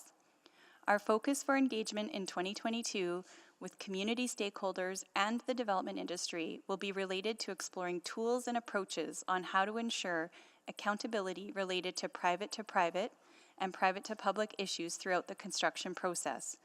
Additionally, opportunities will be explored to improve relationships between builders and neighbors, as well as how infill can be welcomed and celebrated by communities. Engagement activities will help inform whether there will be a need for further resources to enhance education materials, advance bylaw amendments, process changes, or expand operational enforcement. Thank you. We'd be pleased to answer any questions you may have. Thank you. And we're going to go to speakers in a second. But before we do, I'd like to welcome Michelle Rogers, grade 6 class from Steinhauer Elementary School in Ward Ipikokanipiozi. Please give them a round of applause. And I'm very excited because we haven't had children in this chamber very often in the last 2 years, and it's a delight to see you. Your counselor is Jennifer Rice, who ordinarily sits there, but she doesn't sit on Urban Planning Committee today. But of course, we're all here to help and support you, so welcome. Enjoy your time here. All right, with that, I'm going to go to speakers. I'm not sure, Madam Clerk, who's gone to questions only. So I believe Sydney Bond and Don Tolsma have gone to questions only. Thank you. So looking for their acquiescence, maybe they can give me a thumbs up if that is indeed the case. Perfect. So I'll go to you, Ms. Samji, for your input on this item. Thank you so much for taking time to hear from my idea again today. I'm not as well prepared as my other speakers on this panel. And welcome to the grade 6 class. We are looking forward to building a city for you in the future. Shifting gears, this report clearly shows that our efforts as a city has continuously helped to make a difference for the vast majority of the infill industry, our great neighbors, while building housing options for Edmontonians. In 2019, IDEA partnered with the City of Edmonton to create and deploy the first installment of the Builder Education Program. To date, this program has been delivered 5 times. This program was designed to be a win-win-win scenario for community, industry, and the city. This program is a 5-day education certification that includes courses on design, development permits, building permits, best practices for construction, communication, and community relations. Successful participants qualify for an expedited permits for certain Class A developments for small-scale infill projects. The Builder Education Program supports the community by having more educated builders in their neighborhood, the infill industry by reducing permit times by more than 50%, and by creating certainty in the process. The program also supports the city by improving the quality of applications, increasing the number of complete applications they receive. Since 2019, over 60 companies have gone through the Builder Education Program, and complaints have decreased by over 50%. IDEA is very supportive of increasing education and having more staff for inspections and enforcements and compliance. Infill and urban redevelopment has increased and will continue to increase, and with that, so should our educational resources, and we are moving in the right direction. I would like to thank all of those involved to getting us to this point today. This council, past councils, administration, the community, and industry for working together to help build a great city. Thank you so much. Thank you, Ms. Samji. And Councillor Salvador, you selected this item, so I'll go to you for questions of the speaker or Ms. Bond or Mr. Tolsma, who also registered for questions. Sure, thanks so much. And thank you so much for speaking, Ms. Samji. I guess two main questions. I think that it's fairly clear that the vast majority of builders are operating responsibly. For that small sliver that are not, that can be problematic to the community, I guess. Do you feel that additional steps need to be taken in order to ensure that those builders are held accountable? I would just like your thoughts on that. I'm going to ask administration as well, but would appreciate your perspective. I think that category is probably made up of 2 different types of people. Some people who are getting new into the industry and so definitely still need help with education, information. Some of that is still hard to access, and some of those where our compliance and enforcement needs to be focused. And so it's great to see over the years that the number of bad actors has dwindled, and that the city can focus its resources there. Oh, you're on mute. Mr. Tolsma or Ms. Bond, anything on that front before I go to my next question? Yeah, I think the city they do have mechanisms in place to enforce against bad actors through current compliance processes, and it seems to be working quite well. The greatest opportunities for improvement lies in making more efficient use of the infill compliance team resources to refocus education, just as Maria said, and enforcement efforts on the small percentage of bad actors. So I think focusing on incentivizing builders who regularly achieve compliance as opposed to applying like a widespread fee or more enforcement tactics to everybody, that's going to be a lot more efficient. We want to continue to promote best practices for infill development and enhance communication around permitting and regulation so that everybody understands fully what their responsibilities are. Yeah, absolutely. I think you hit on an important point there, making sure that we're not penalizing folks who are operating responsibly and helping build our neighborhoods in a good way. And then I guess just another question, and this might be better directed towards administration, but there seems to be a bit of a gray area. You know, if damage is done to a property, there's a space where it transitions over to a civil suit. And this is something that I'm kind of still learning about. But maybe Mr. Tolsma, do you have any insight that you could share on that? I'm just trying to better understand what that looks like and what the mechanisms of accountability are, because it seems to move beyond the city at that point. Yeah, and that's a really good question. And I just wanted to hinge on Cindy's point real quickly. I think administration needs to understand how difficult and how much red tape there is to get through to get a building permit for an infill. There's a lot of hoops to jump through and a lot of red tape to break through. So it is understandable that there is going to be some hiccups by some new builders, and that education is very important. And then to your comment about the neighbors, this is the reason we developed the Infill Tool Kit. This is why we want the neighbors to want us there as much as we want to be there. I think that's probably the best way to describe that. I've never been in a position with any lawsuits or anything of that nature, and I hope I never am.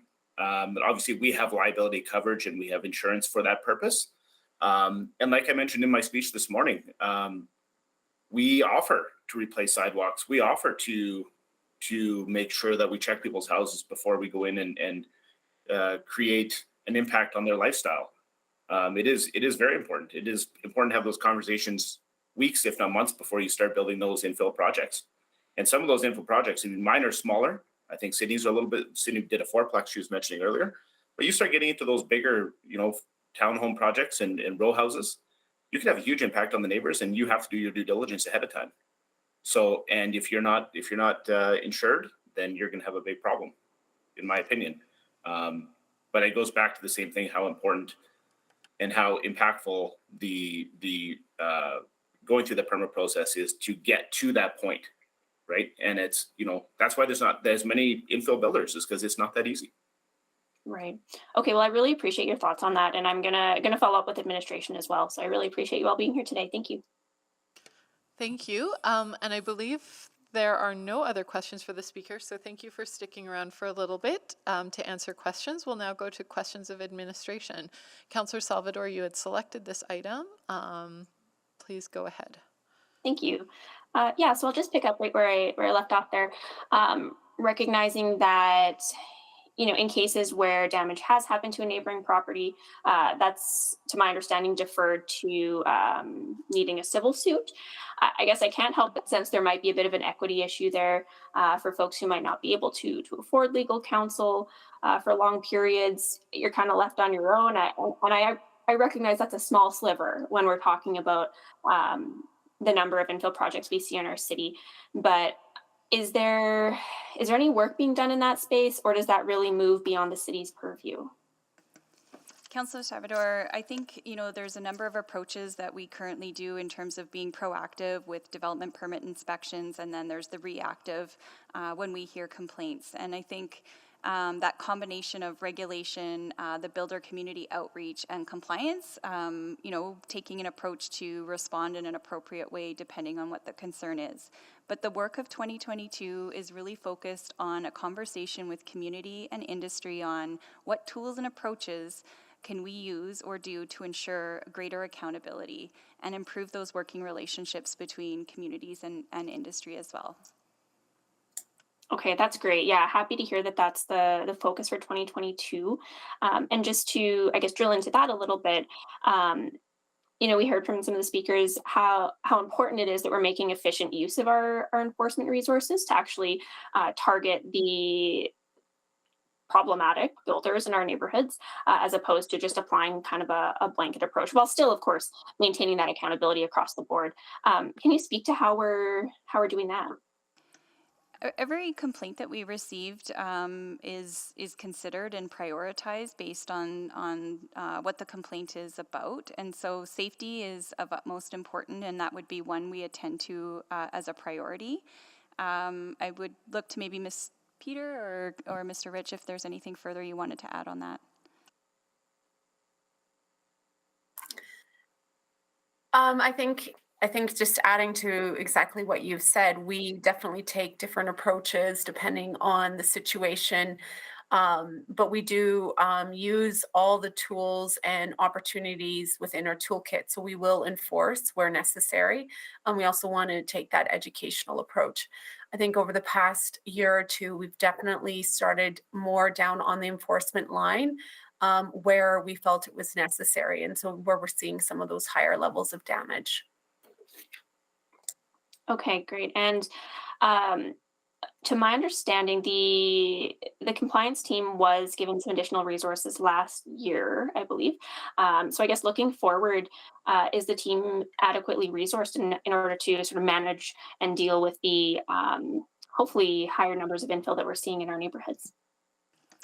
Councillor Salvador, that's part of the work that we are conducting this year in terms of the training of the resources that were hired last year. Does take some time, and we were really focused on economic recovery over the course of last year as well. And so the focus of this year is to look at those tools and approaches for accountability and compliance and how best to operate that team.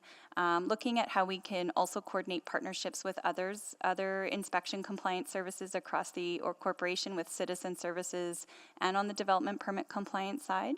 And so I think if there are additional resources needed, that will be part of a budget ask that we would advance later this year.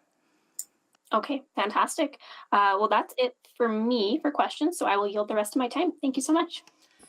Thank you very much. And before I go to Councillor Paquette for questions, I'd like to welcome Cindy Fonseca's grade 6 class from Nellie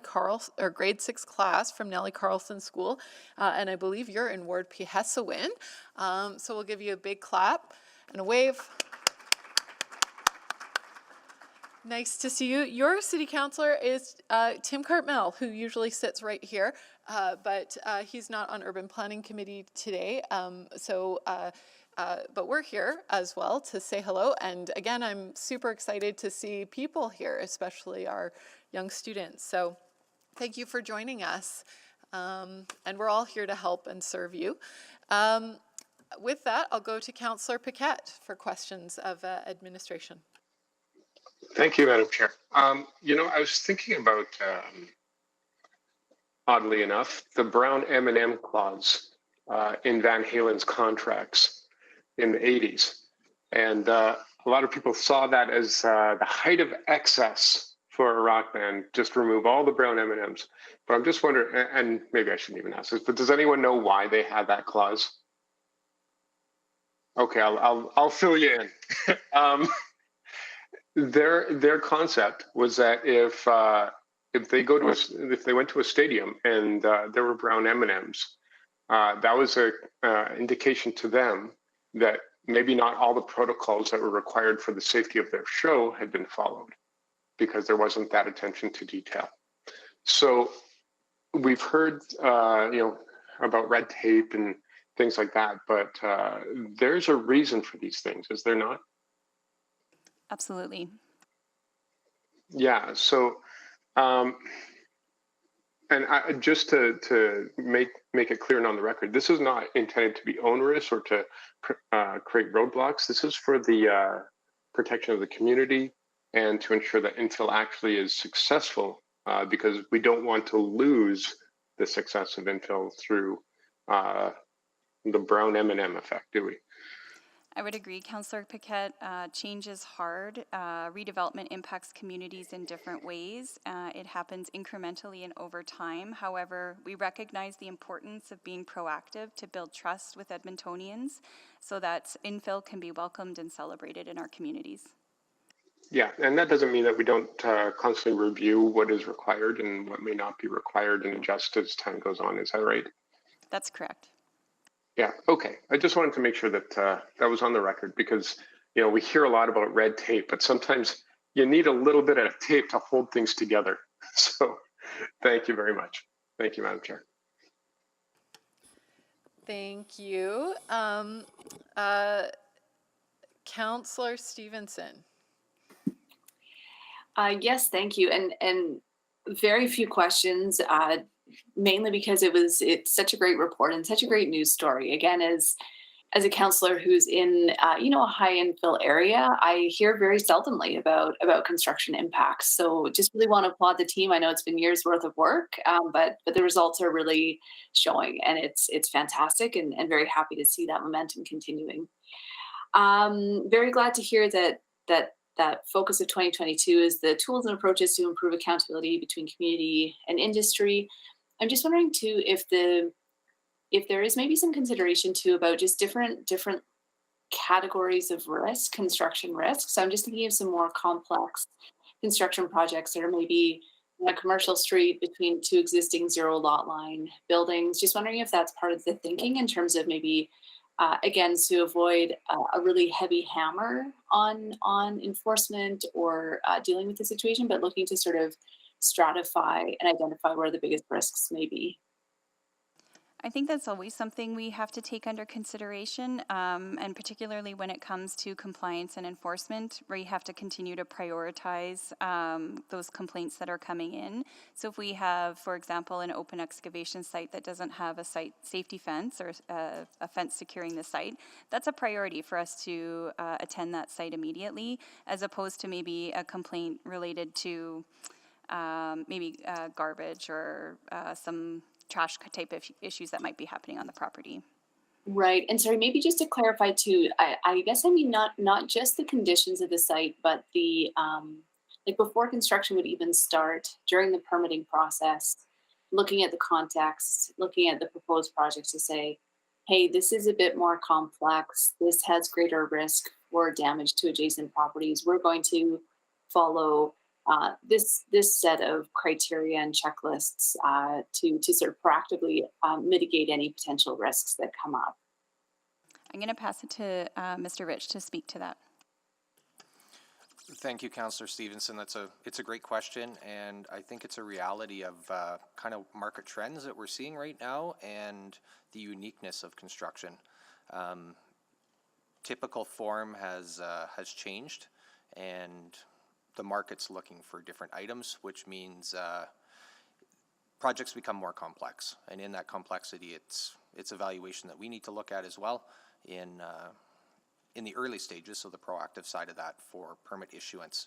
So it is part of the work that is underway, and we'll look to further explore that with industry and the public here this year. Great, yeah, that's wonderful. And of course, it's that double-edged sword of wanting to make it easy to be innovative, but being mindful of some of the unique challenges that might arise as well. But yeah, as I say, fantastic work. It's incredibly exciting to see the progress that this has made, and congratulations again to everyone. Thank you for the questions. I'm only on to put the motion on the floor that we receive this for information. Any questions, comments, concerns on that? Not seeing any. I'll call the vote.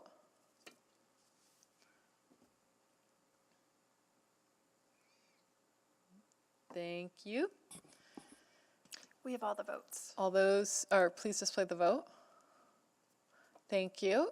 So you may now go and figure out which M&M flavor color you prefer. It set off quite a debate, I think. I'll now take a motion to bring forward item 6.4 to hear from speakers before the break. So moved. All right. Thank you, Councillor Paquette. Councillor Salvador, did you have a question on that? Okay. Questions, comments, all those in favor? Please vote. We have all the votes. Please display. Thank you. So we will hear from the order will be we will hear from the speaker on this. So, but before the lunch hour, and then would it be preferable for administration to continue questions on that item, or we can go back to the regular order of 6.3? You're here for it all, aren't you, Mr. Laughlin? Yes, here for both items. So really, yeah, this is like purview of committee. Yeah. Okay. Thank you. All right. So we might. I do have some brief opening comments. If yes. Okay. So I'll let you start your presentation on 6.4. We'll then hear from the speaker, and then we can commence with questioning on 6.4. Thank you. Thank you. No presentation, just some opening comments. This is a joint report that has been prepared by IIS and City Operations. City Ops provides the approval for traffic accommodation plans during construction for both private and public infrastructure improvements. And IIS delivers the bulk of the public infrastructure projects. We have policies, procedures, guidelines in place that are linked in the report that provide support to traffic accommodation for all modes.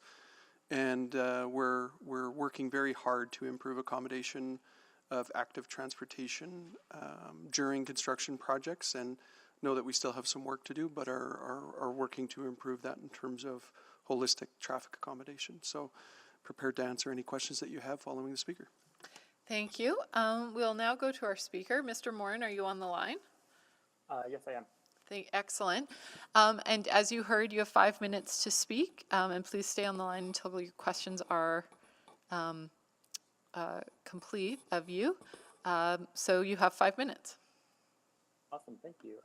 Good morning, City of Edmonton Councilors and Administration, and thank you for moving this item up on the agenda. I definitely appreciate that. My name is Daniel Moore, and I'm here today from the Oliver Community League, as well as the Civics Director, to talk about our experience with consultation and its impacts on active users. I'm also representing Pastor People today as its Vice Chair. So thank you for hearing me today about this important topic. The Oliver Community League advocates for communities that provide a diversity of safe and inclusive transportation options for folks to use year-round. We love the role the 102 Avenue bike lane plays in connecting our community together. I'll start by sharing some of our experience with construction mitigation and active transportation. We've recently gone through the experience of having a bike lane closed due to construction at the intersection of 102 Avenue and 116th Street. In the initial months of construction, a detour led users a block north to 103rd Avenue, forcing users to use a shared road while also forcing them to cross 116th Street at 103rd Avenue, which is a very unsafe intersection for active users. This detour was insufficient and was not a like-for-like all ages and abilities solution.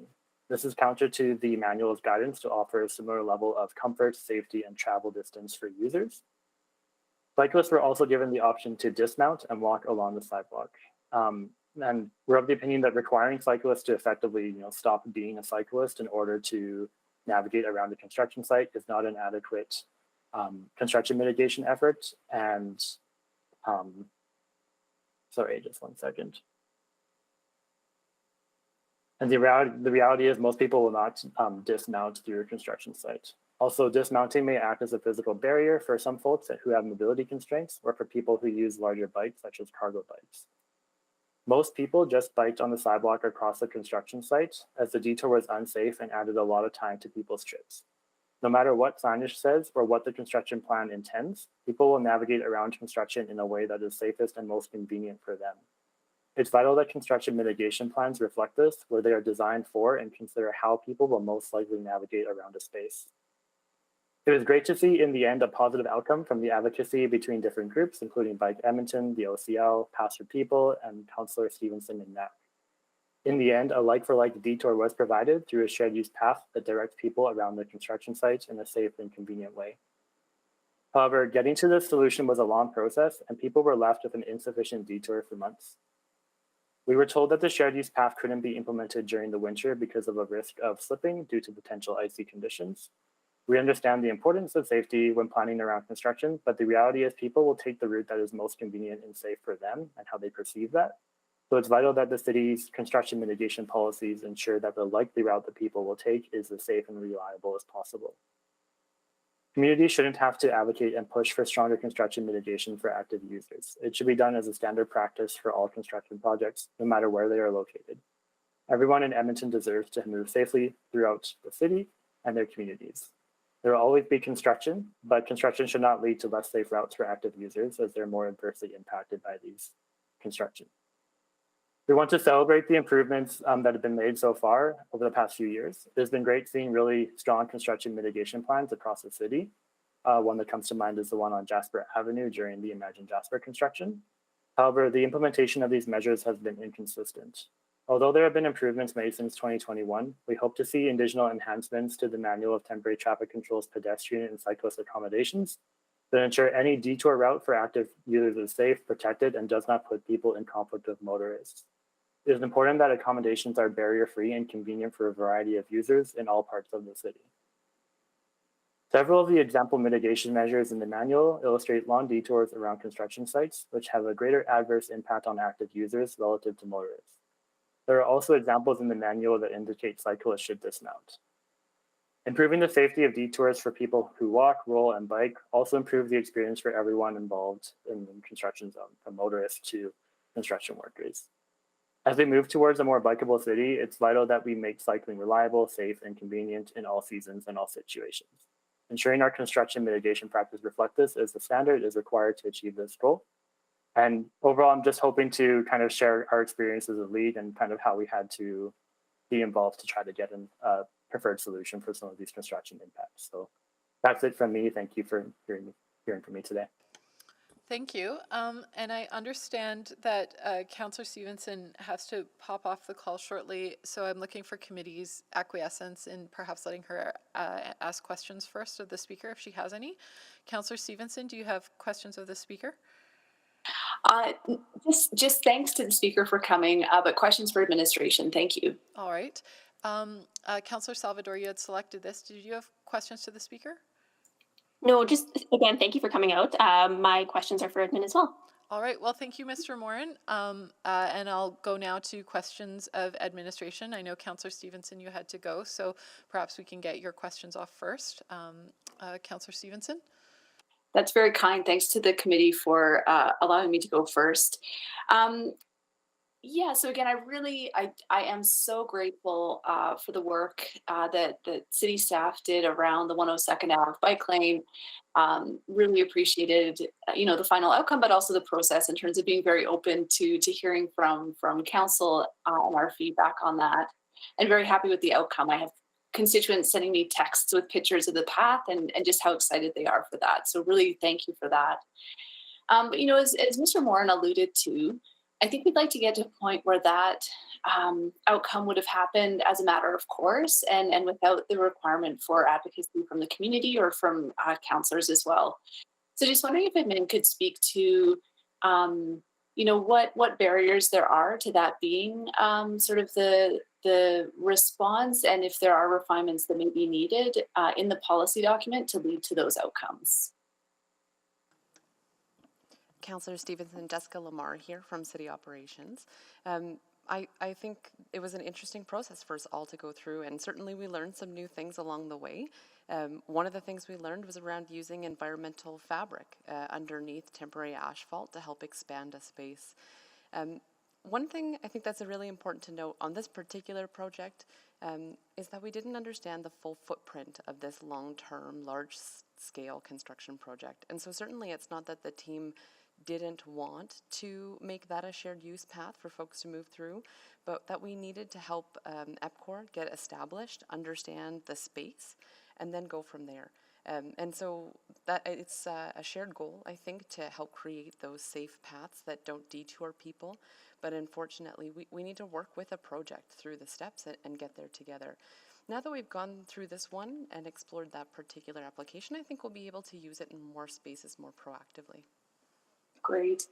Well, and I do just want to drill in a little bit more two things there. So just wanting to understand too, just the potential for us to become more comfortable with levels of risk in terms of constrained conditions. So I know an initial concern, as was mentioned by the speaker, with just sort of converting the existing sidewalk as it stood into a shared use surface was related to the constraint of the width. But recognizing, as was pointed out, most cyclists were going to be riding on that section anyway without dismounting, which then leads to conflicts between pedestrians and cyclists, not because I think there's any additional risk or physical conflict, but just because people don't like rule breakers.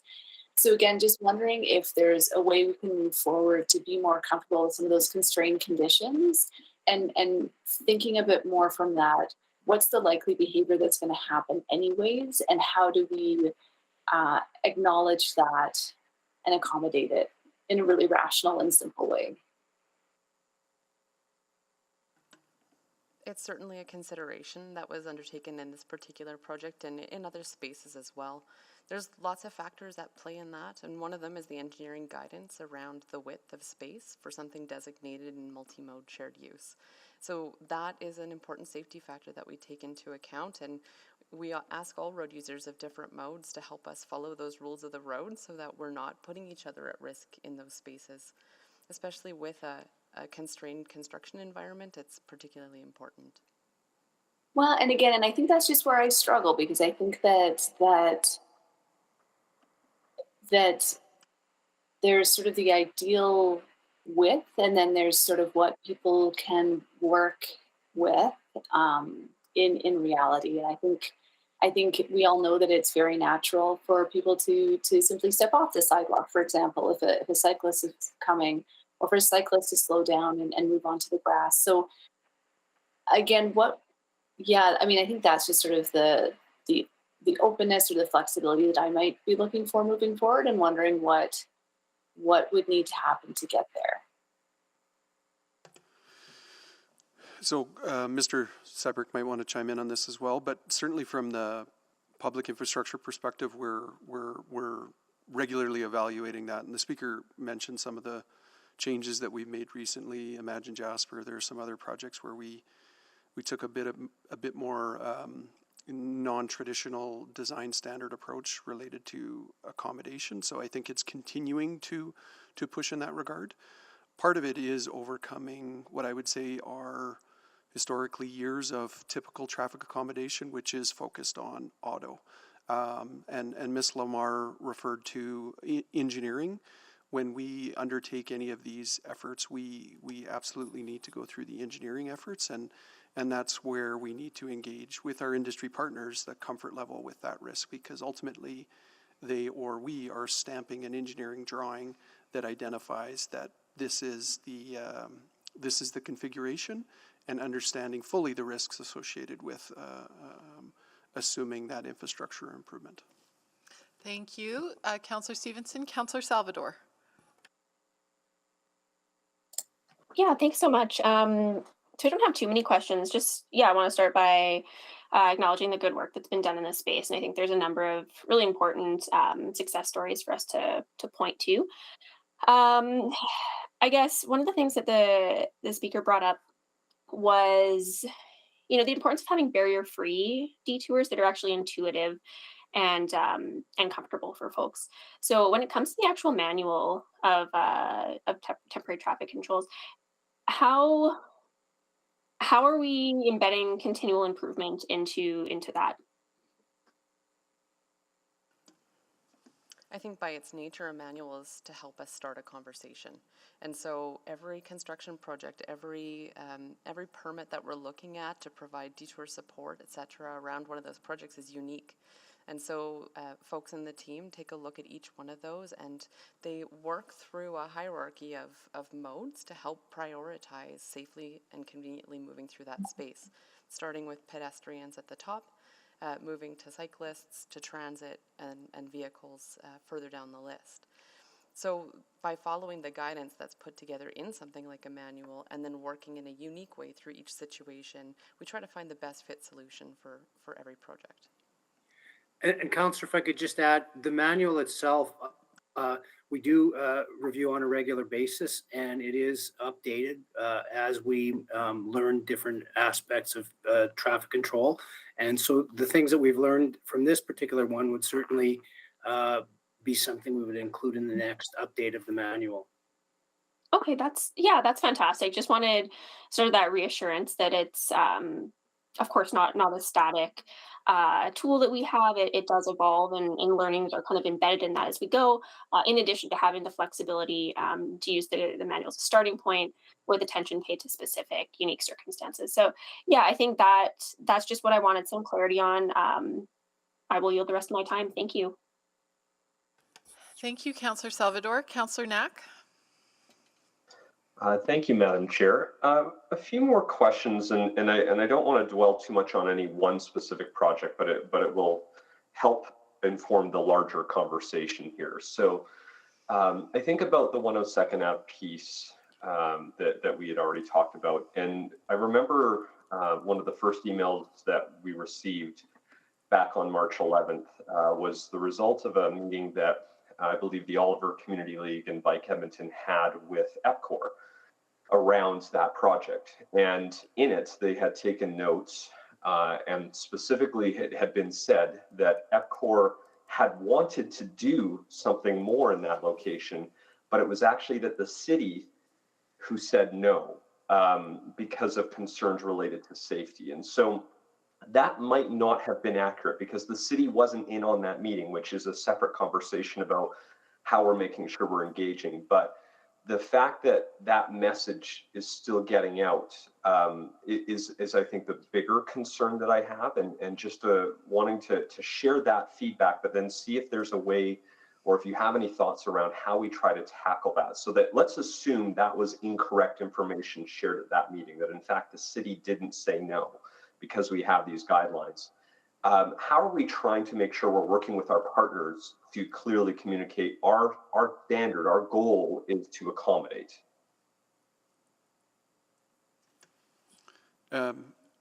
So I don't, sadly, the folks that were part of that engagement are no longer with the city, so we can't speak to that definitively, Councillor Knack. And I would just identify that it's similar to what Ms. Lamar identified, is that looking at opportunities where there are different approaches and risk considerations that are considered when we're approaching these from an approval perspective related to a traffic accommodation plan. So apologies, we just don't have folks that were engaged in that on the call.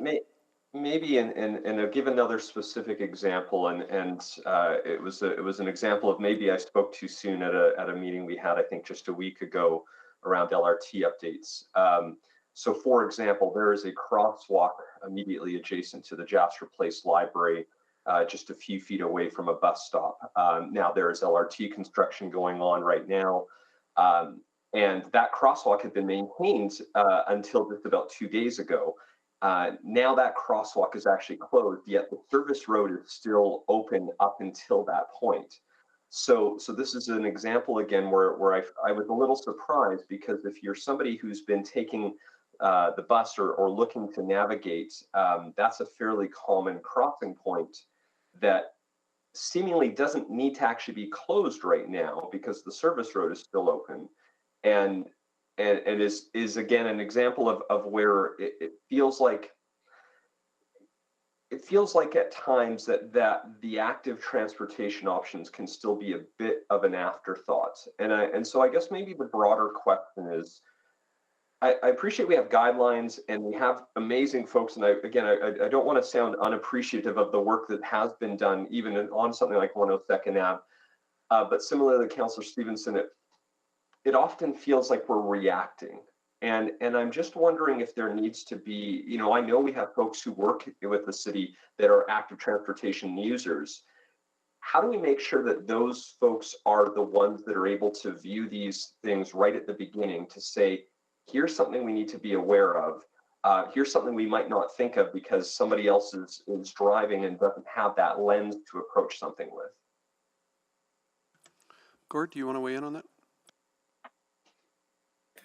So, Councillor, I think, this is not necessarily a problem that's, I guess, a growth opportunity that's isolated to the active modes. I think it's part of a culture change as we shift to being more in line with what the community and local needs are, as opposed to just technical based decisions.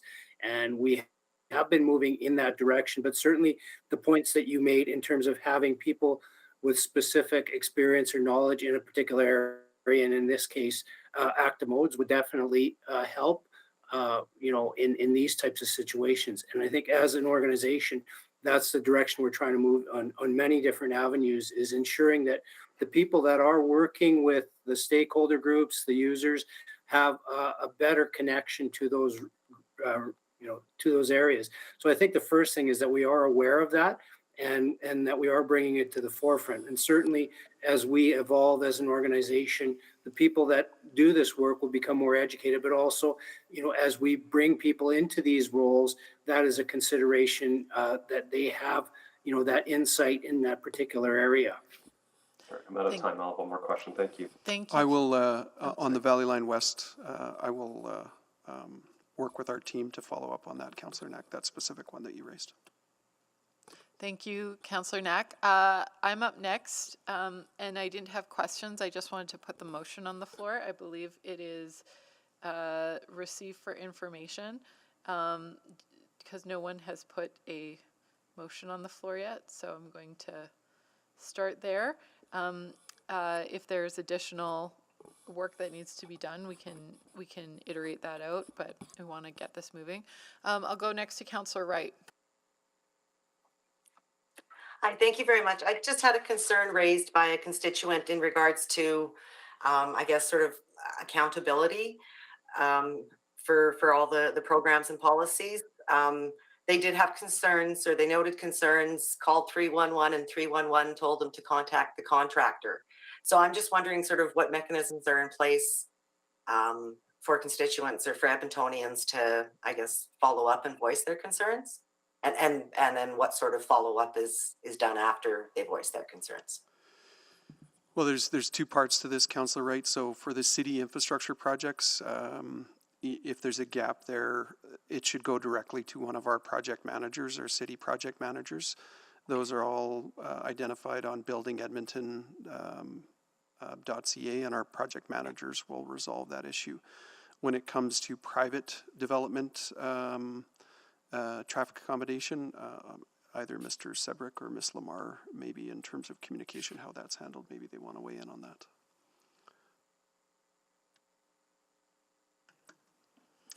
Councillor, certainly in situations where we're working with an external vendor, first and foremost, we're doing lots of work with our stakeholders right now to help them understand the guidelines that we have in place and set them up proactively. But when issues happen, depending on the situation, we may be providing direct contact.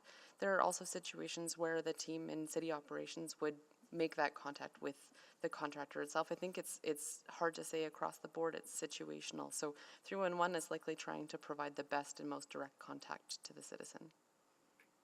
So, but the citizen shouldn't be required to contact the contractor directly though, right? It should run through the city if it's a city project? That was my comment earlier, Councillor Wright. If it's a City of Edmonton project, our Building Edmonton site has all of the contact information. The website has all of the contact information. So if we have a gap related to City of Edmonton-led projects in our 311 scripting, we'll make sure that we can close that. Okay, I think it was in relation to a contractor, through a city project. So, okay, I will let her know. Thank you very much. Councillor Paquette. Oh, thank you, Madam Chair, and thank you for all your answers today so far, and for my colleagues for their questions. I'm just trying to simplify it a little bit. So when we have construction or a project, sometimes cars are asked to take a detour simply because of the size of vehicles and the space that's given. And sometimes that's going to be the case with pedestrians or cyclists. I've got that right, yeah? That's correct. We try to minimize the length of the detour for pedestrians and cyclists. Yeah. But when there is a route for a car, we don't ask car drivers to get out and push their cars. No. No. And so I'm just trying to encapsulate the frustration of folks who have strollers or on bikes, and just the frustration they feel when they're asked to dismount, or they have to even fold up their stroller because it's not going to fit through the path it's given. So just with that sort of concept in mind, are we going to see then, and I'm assuming the answer is yes, but we're going to see sort of a different approach going forward in our expectations of making space for folks who are using different mobilities, yeah? So there has been, Councillor Paquette. We've been taking efforts to improve that, and there will continue to be. I will flag that that for some of these larger civil projects that we have, there are space limitations, but we continue to try to do our best to accommodate. At times when you're looking at, for example, LRT construction, where it's right-of-way to right-of-way, basically right-of-way to right-of-way reconstruction, it is a challenge to provide as much space as possible, and then it comes down to the risk consideration that Councillor Stevenson alluded to earlier, just in terms of impact, potential impact and liability to the city. So in those situations, I know that it's a, sometimes things feel like a little bit onerous, but is it possible to have some sort of signage that just sort of indicates that in order to alleviate the frustration of folks who may not understand what they're looking at or why they're being asked to behave in a certain way? Because if something doesn't make sense, people are going to automatically complain, and then we have a whole conversation about it, when in reality there are very practical and real barriers to providing more space. That's a great point, Councillor Paquette. Certainly through our engagement activities that happen for city projects, we try to articulate sort of the construction phasing and sequencing so that folks understand that we're on this side of the road and doing the work here and then flipping to the other side, so that there's, to your point, an understanding.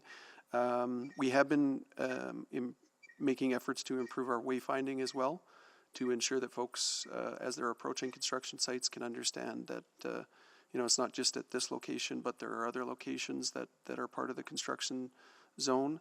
But again, an ongoing effort to try and improve that user experience as it relates to construction impacts. Yeah, no, thank you. And one last thought, I'd like to touch on this idea that sometimes there are detours for cars through zones that make sense because of the size of the cars. However, pedestrians and people on bikes or on walkers, whatever, can clearly see a path that they could reasonably and safely take, and yet they're forced to follow what would be a car route rather than an easier pedestrian route. Have we given any thought to making allowances in those situations? Yeah, and I think that's a bit where Councillor Knack was going, Councillor Stevenson previously, is just where there are those opportunities where we can sort of look at that. What are the routes? What are the available routes? And maybe what are some of the routes that don't seem to be available but could be available to accommodate? Those are items that we Mr. Sebrick said, sort of changing the culture of how we look at these traffic accommodation plans are things that we need to continue to look at to do. So last question, and in some cases that's just not going to be possible. And the reason I go back to this question is that maybe it's not practical to put an explanation of why right at the site, but if people are complaining, at least having an explanation available for councillors so we can respond to people and let them know what the situation is. Is that possible? Yeah. Because there already will be that justification. Absolutely. We can make sure that we continue to provide the appropriate key messages so that it's easy for constituents to get the impact, knowing that typically they go to councillors' offices versus reaching out directly to administration sometimes. Thank you, Councillor Paquette. Thank you. Councillor Jans. Thank you, and I realize I'm just right before lunch, so I'll try and be brief. Could administration comment on the implications of under the policy in 1.3 pedestrian and cyclist obstructions? It reads, when developing temporary traffic control, pedestrians and cyclists should be prioritized wherever feasible. And I'm wondering if if we were to remove wherever feasible and it was just when developing temporary traffic control, pedestrians and cyclists should be prioritized, full stop, period. Would that help emphasize the intent that I think you're hearing from council that we do not want to place an undue burden on the most vulnerable participants here? Councillor Jans, the wherever feasible, I think is really secondary at this point. My understanding of how we approach this work is that we prioritize cyclists or pedestrians, following that pedestrians, and then we move into other modes of transportation. We're working within that on those safety constraints, and I think, you know, as we've explored and discussed today, there are lots of new and emerging ways for us to change the landscape to help support that differently. But the priority here is active modes of transportation, starting with pedestrians. So I guess what I appear to read in the report and what I hear from the speakers today is that and correct me if I'm wrong, I'm paraphrasing here, but like it sounds like administration is saying the policy is very clear, the intent is very clear, council does not need to give further direction, your values are very clear. Am I then to assume then from kind of here on, if we do have incidents that don't measure up to expectation, unfortunately, that it sounds like it would be a human error problem or a leadership problem from here, not a policy problem? Is that what I'm hearing? Like the policy is clear from now on. It's about implementation and it's about human decision making on the ground. Is that correct? What I would say is that I think we have the policies, the guidelines in place. From a traditional approach to traffic accommodation, it was typically favoring auto. That's shifting, and that does take time from a culture perspective to make that shift happen. But from a leadership perspective, from an employee perspective, the intention is to take the approach that Ms. Lamar identified. There are circumstances where that doesn't happen, and when that doesn't happen, we do our best to remedy. I've said before, construction is not an exact science. How you accommodate through construction is even less of an exact science. So we do our best, and where there are breakdowns, we do our best to respond to those. So I guess from the council side, like have we, I think it's your comfort level, Councillor Jans, but we feel we have the appropriate tools in place to take the steps that are clear from council around how we accommodate during construction in terms of active transportation. Yeah, I guess as a new councillor, I mean, I don't know what it was like 10 years ago compared to now from a policy and a language perspective. And I see a new city plan. I see a new commitment to the way we move in cycling and active transportation and prioritization of our walkers and strollers in our policies. And I guess I'm just looking for confirmation from admin. Like we as council have really set the tone at the top in terms of and that equity lens that we want, and you don't require anything further from us. Like I understand that these culture change takes time and implementation and interpretation and all of that. I guess I'm trying to like have we done our part as policymakers, or are amendments required or necessary? From my perspective, on the capital infrastructure side, yes. Mr. Sebrick, if you want to weigh in on the traffic accommodation side. So, Councillor Jans, I think the guidance that's been given by council today and in the past is aligned with the direction that we see as leadership, and we believe the policies that are currently in place are there and sufficient to provide that. Again, we just go back to the fact that we are trying to change some traditional methodology around how we view traffic control. And it is a bit of a culture change, but I think we're committed to it. And I think the big thing is where there are, slip ups, that we are committed to resolving those as quickly as possible. And I think the big thing is now we really realize the value of bringing that local knowledge of those user groups into the mix earlier. Excellent, thank you. Nothing further. Thank you. Councillor Knack. Thank you. The last question I have just expands a little bit on what Councillor Stevenson was referencing earlier. So I'm still not entirely sure how we balance the sort of risk from an engineering perspective from the reality. And so let me give, again, another specific example. We have the Wellington Bridge that is a very, very narrow sidewalk. We ask as the city that people on bikes get off and push their bike across. Nobody does. What they do is they wait. If there's a pedestrian on that bridge, they don't enter it because there's no way somebody on a bike and a person walking can access it. Yet we still put up signage all the time that says you have to dismount, but nobody does. Similarly, this idea of 102nd Ave. So I guess how do we maybe understand that when people are doing something different, even if we'd like them to be doing something else, but the majority of people are just doing it this way, that maybe we respond to that differently than I think we have been, which was right now putting up a sign saying, please don't do this, even though everyone's going to do it.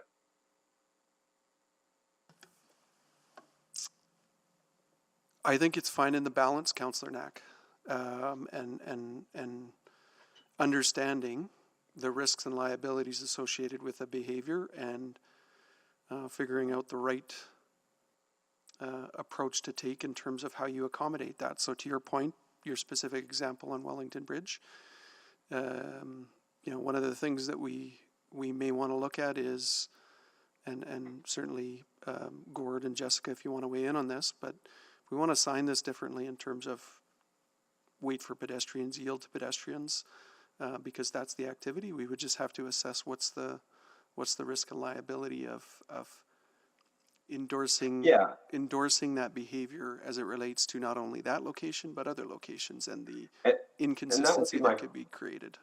That'd be my hope, because I think, it's also that age-old sidewalk question, right? You can put a sidewalk somewhere, but if there's a trail in the grass going somewhere, clearly everyone's using a different direction. So at what point do you just sort of say, well, I guess everyone's going to do it that way, no matter what we try to do. Maybe we should try to make sure this is safe versus we're going to force a particular approach on folks. And so I'm hearing that maybe there is an openness to exploring some of these things, because essentially what we've done is we've created rule breakers who don't want to break rules, but it's an impractical rule that we've put on folks. I think trying to balance that risk versus saying, we know everyone's going to break the rules. So instead, what would be the ideal way to have a person on using active transportation by foot or by bike or by rolling move through a space safely? Councillor Knack, I think this is a great question and something for us to take away. We need to have a chat with our partners in law to understand some of the implications of the Traffic Safety Act, for example, and our responsibilities as it pertains to that, not only on the engineering side, but on the legislative side. So certainly we can take that back and have a look and see how that connects in with the guidelines that were just established and renewed last year, and if there are any changes that we can make as we roll those out. Perfect, thank you. Thank you. So we are 2 minutes past the hour. I don't see additional questions of administration. I was just to close. Is there any, I'm looking to committee to see if anyone wishes to speak to this item or anything. If there is additional commentary, I might say that we come back after the hour, but if not, then I will just close and mention that Councillor Stevenson wanted to pass along her thanks for the overall improvements in pedestrian and cyclist accommodation. So thank you for that, and I'll call the vote now.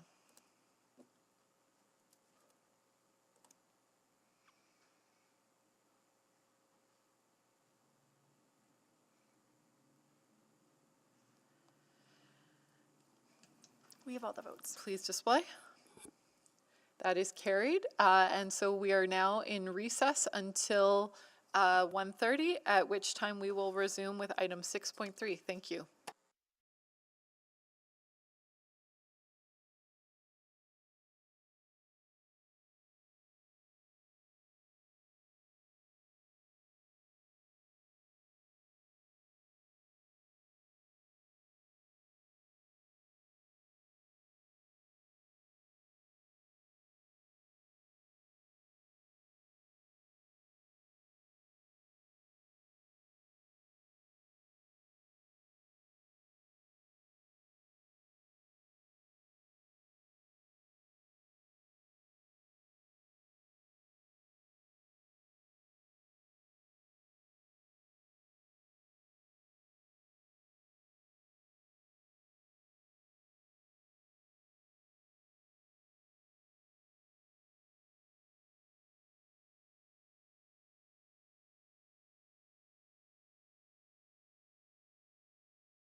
so I will call this meeting back to order. I'll do a quick roll call to see that we have committee members on the line. Councillor Paquette. Good afternoon. Good afternoon. Councillor Principe. Hello. Hi. And Councillor Salvador. Hello. Hello. And my mouse is working a little slow right now. We're also joined by Councillor Wright, Councillor Tang, and I don't see Councillor Jans here yet, but I'll leave it for a minute. We are commencing with item 6.3, which was, I think, selected on behalf of Councillor Jans. There is no presentation. Is there a desire, well, Councillor Salvador, you selected it. Do you have I guess, Mr. Loughlin, do you have comments? I don't. This is a environmental impact assessment for a bridge replacement that we have planned. Pretty standard course for how our projects advance in the River Valley. Thank you. So I would ask that our comments about it, about the item, pertain to the report, the EIA itself. I guess, Councillor Salvador, do you have questions that you wanted to ask? I do not. Yeah, selected this for Councillor Jans, so I'm good. Okay.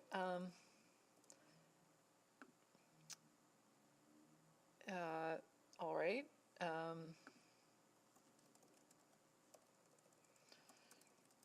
I'm going to message him and see if he would like to join us.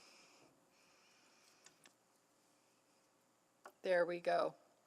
Councillor Jans, you have Good afternoon. Yes, we're on item 6.3, the pedestrian bridge replacement, environmental impact assessment. We've just, there's no comments from Mr. Loughlin or the IAS group on this. I just asked that any questions relate to the environmental impact assessment report. So go ahead, you have 5 minutes. I have not, I'm sorry, I have nothing to add at this time. All right, Councillor Salvador. I realize my questions are out of scope of the environmental impact assessment. All right, thank you for that. Councillor Salvador, would you care to move the recommendation? Yeah, happy to move the recommendation. Thank you. Questions, comments, concerns? All right, please vote.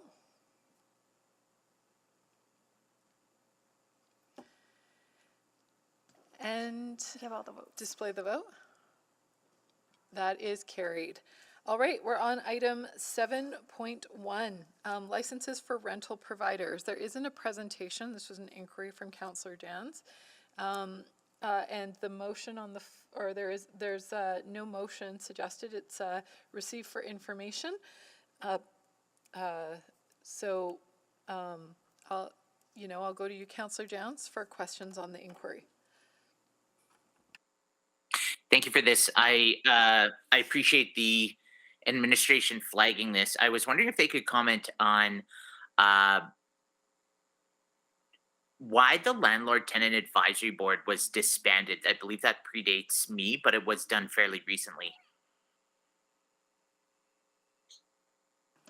Councillor Jans, a program and service review of the Landlord and Tenant Advisory Board was conducted in 2020, and the results of that review found overlap and duplication of the province's residential tenancy dispute resolution service.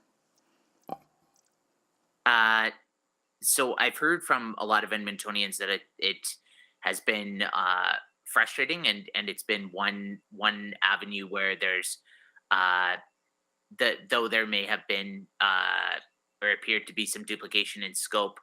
I believe there's long wait times, some service challenges, etc. So certainly that could be something for provincial advocacy. How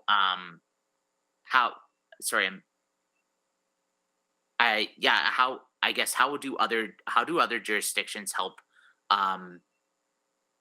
advocate for tenants in these matters. Perhaps I could pass this to someone from the team on the line. I do understand that there is some shifting to provide tenant support, so the team is working on a more comprehensive sort of eviction prevention service, but is there anyone on the line that could comment further on that? I'm monitoring a chat, so I apologize that my response might not be as polished as I'd like it to be, but I'm told that we do have tenant supports in place.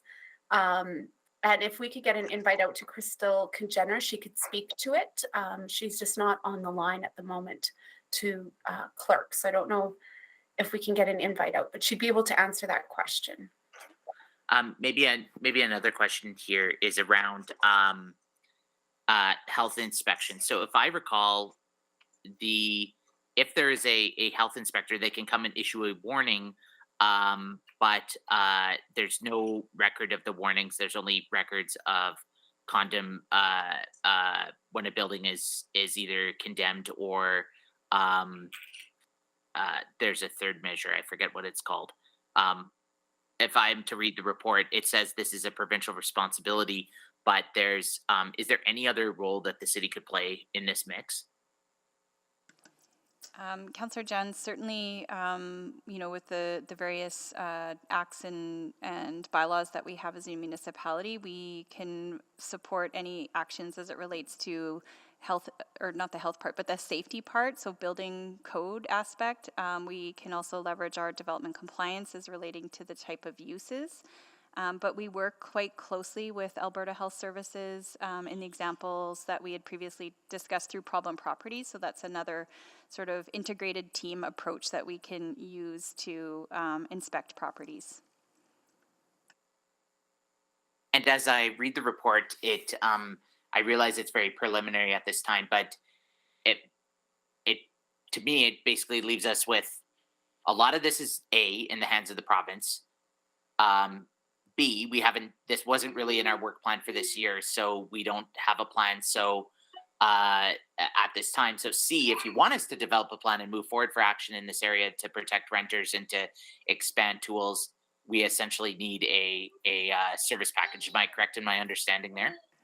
That's correct, Councillor Jens, and I would just also note that Ms. Kajener has joined us as well if we wanted to circle back onto your earlier question. Yeah, I was just curious, without the Landlord Tenants Advisory Board, what other tools do we have for getting data, whether it's on evictions or other challenges with landlords? At least we were able to see how many complaints came in. We don't really have any relationship with the residential tenancies dispute, do we, with the province? That's their kind of shop.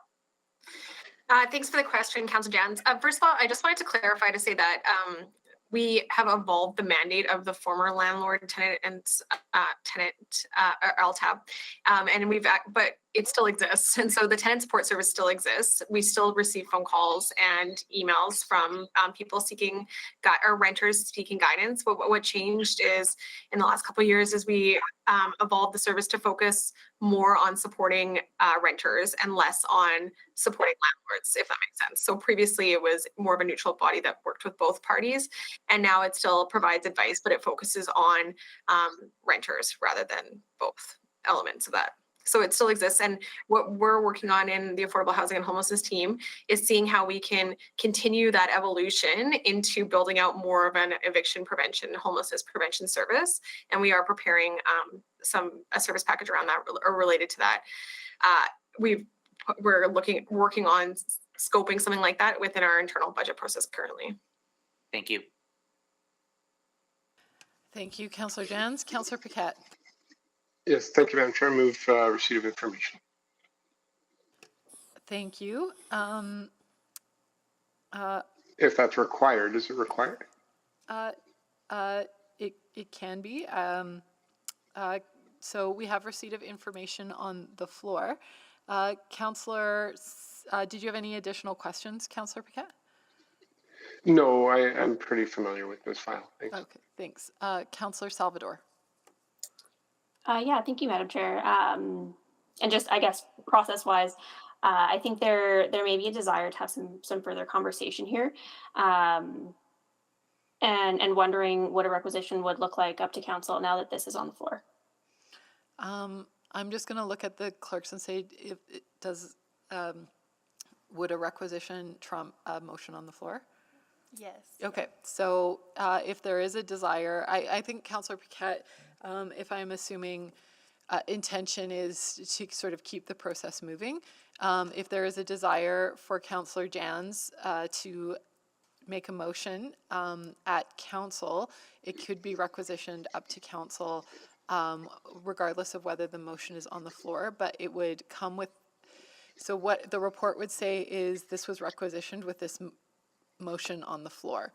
And then I get to explain that to our colleagues. So does that clarify, Councillor Salvador? Yeah, okay. Yeah, that does. And my understanding is there might be a desire to have a motion arising out of this from Councillor Jan. So I would say the word requisition. All right. Okay, so we have one desire to requisition. Councillor Jans, did you have additional questions? Yes, and a potential motion. I'm just looking if a committee member would be able to put that forward. Do you want to solicit the motion to a committee member, or have you sent it to the clerks, or would you like to ask questions, or would you like to state what your motion would be and see if a member of committee, if you were to make a motion, and see if a member of committee would make that on your behalf?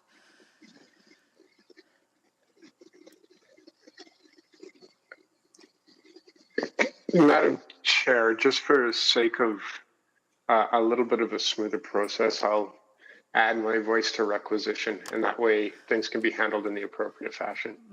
Marvelous. So, Councillor Jans, this item has been requisitioned to City Council, which will come at the next council meeting. So that's the week after next, and that would I think there will be an opportunity to answer additional questions there as well.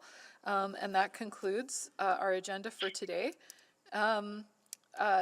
I received no notice of motions pending, or is there motions pending? And we have no private reports, and notices of motion. All right, we are adjourned. Thank you all.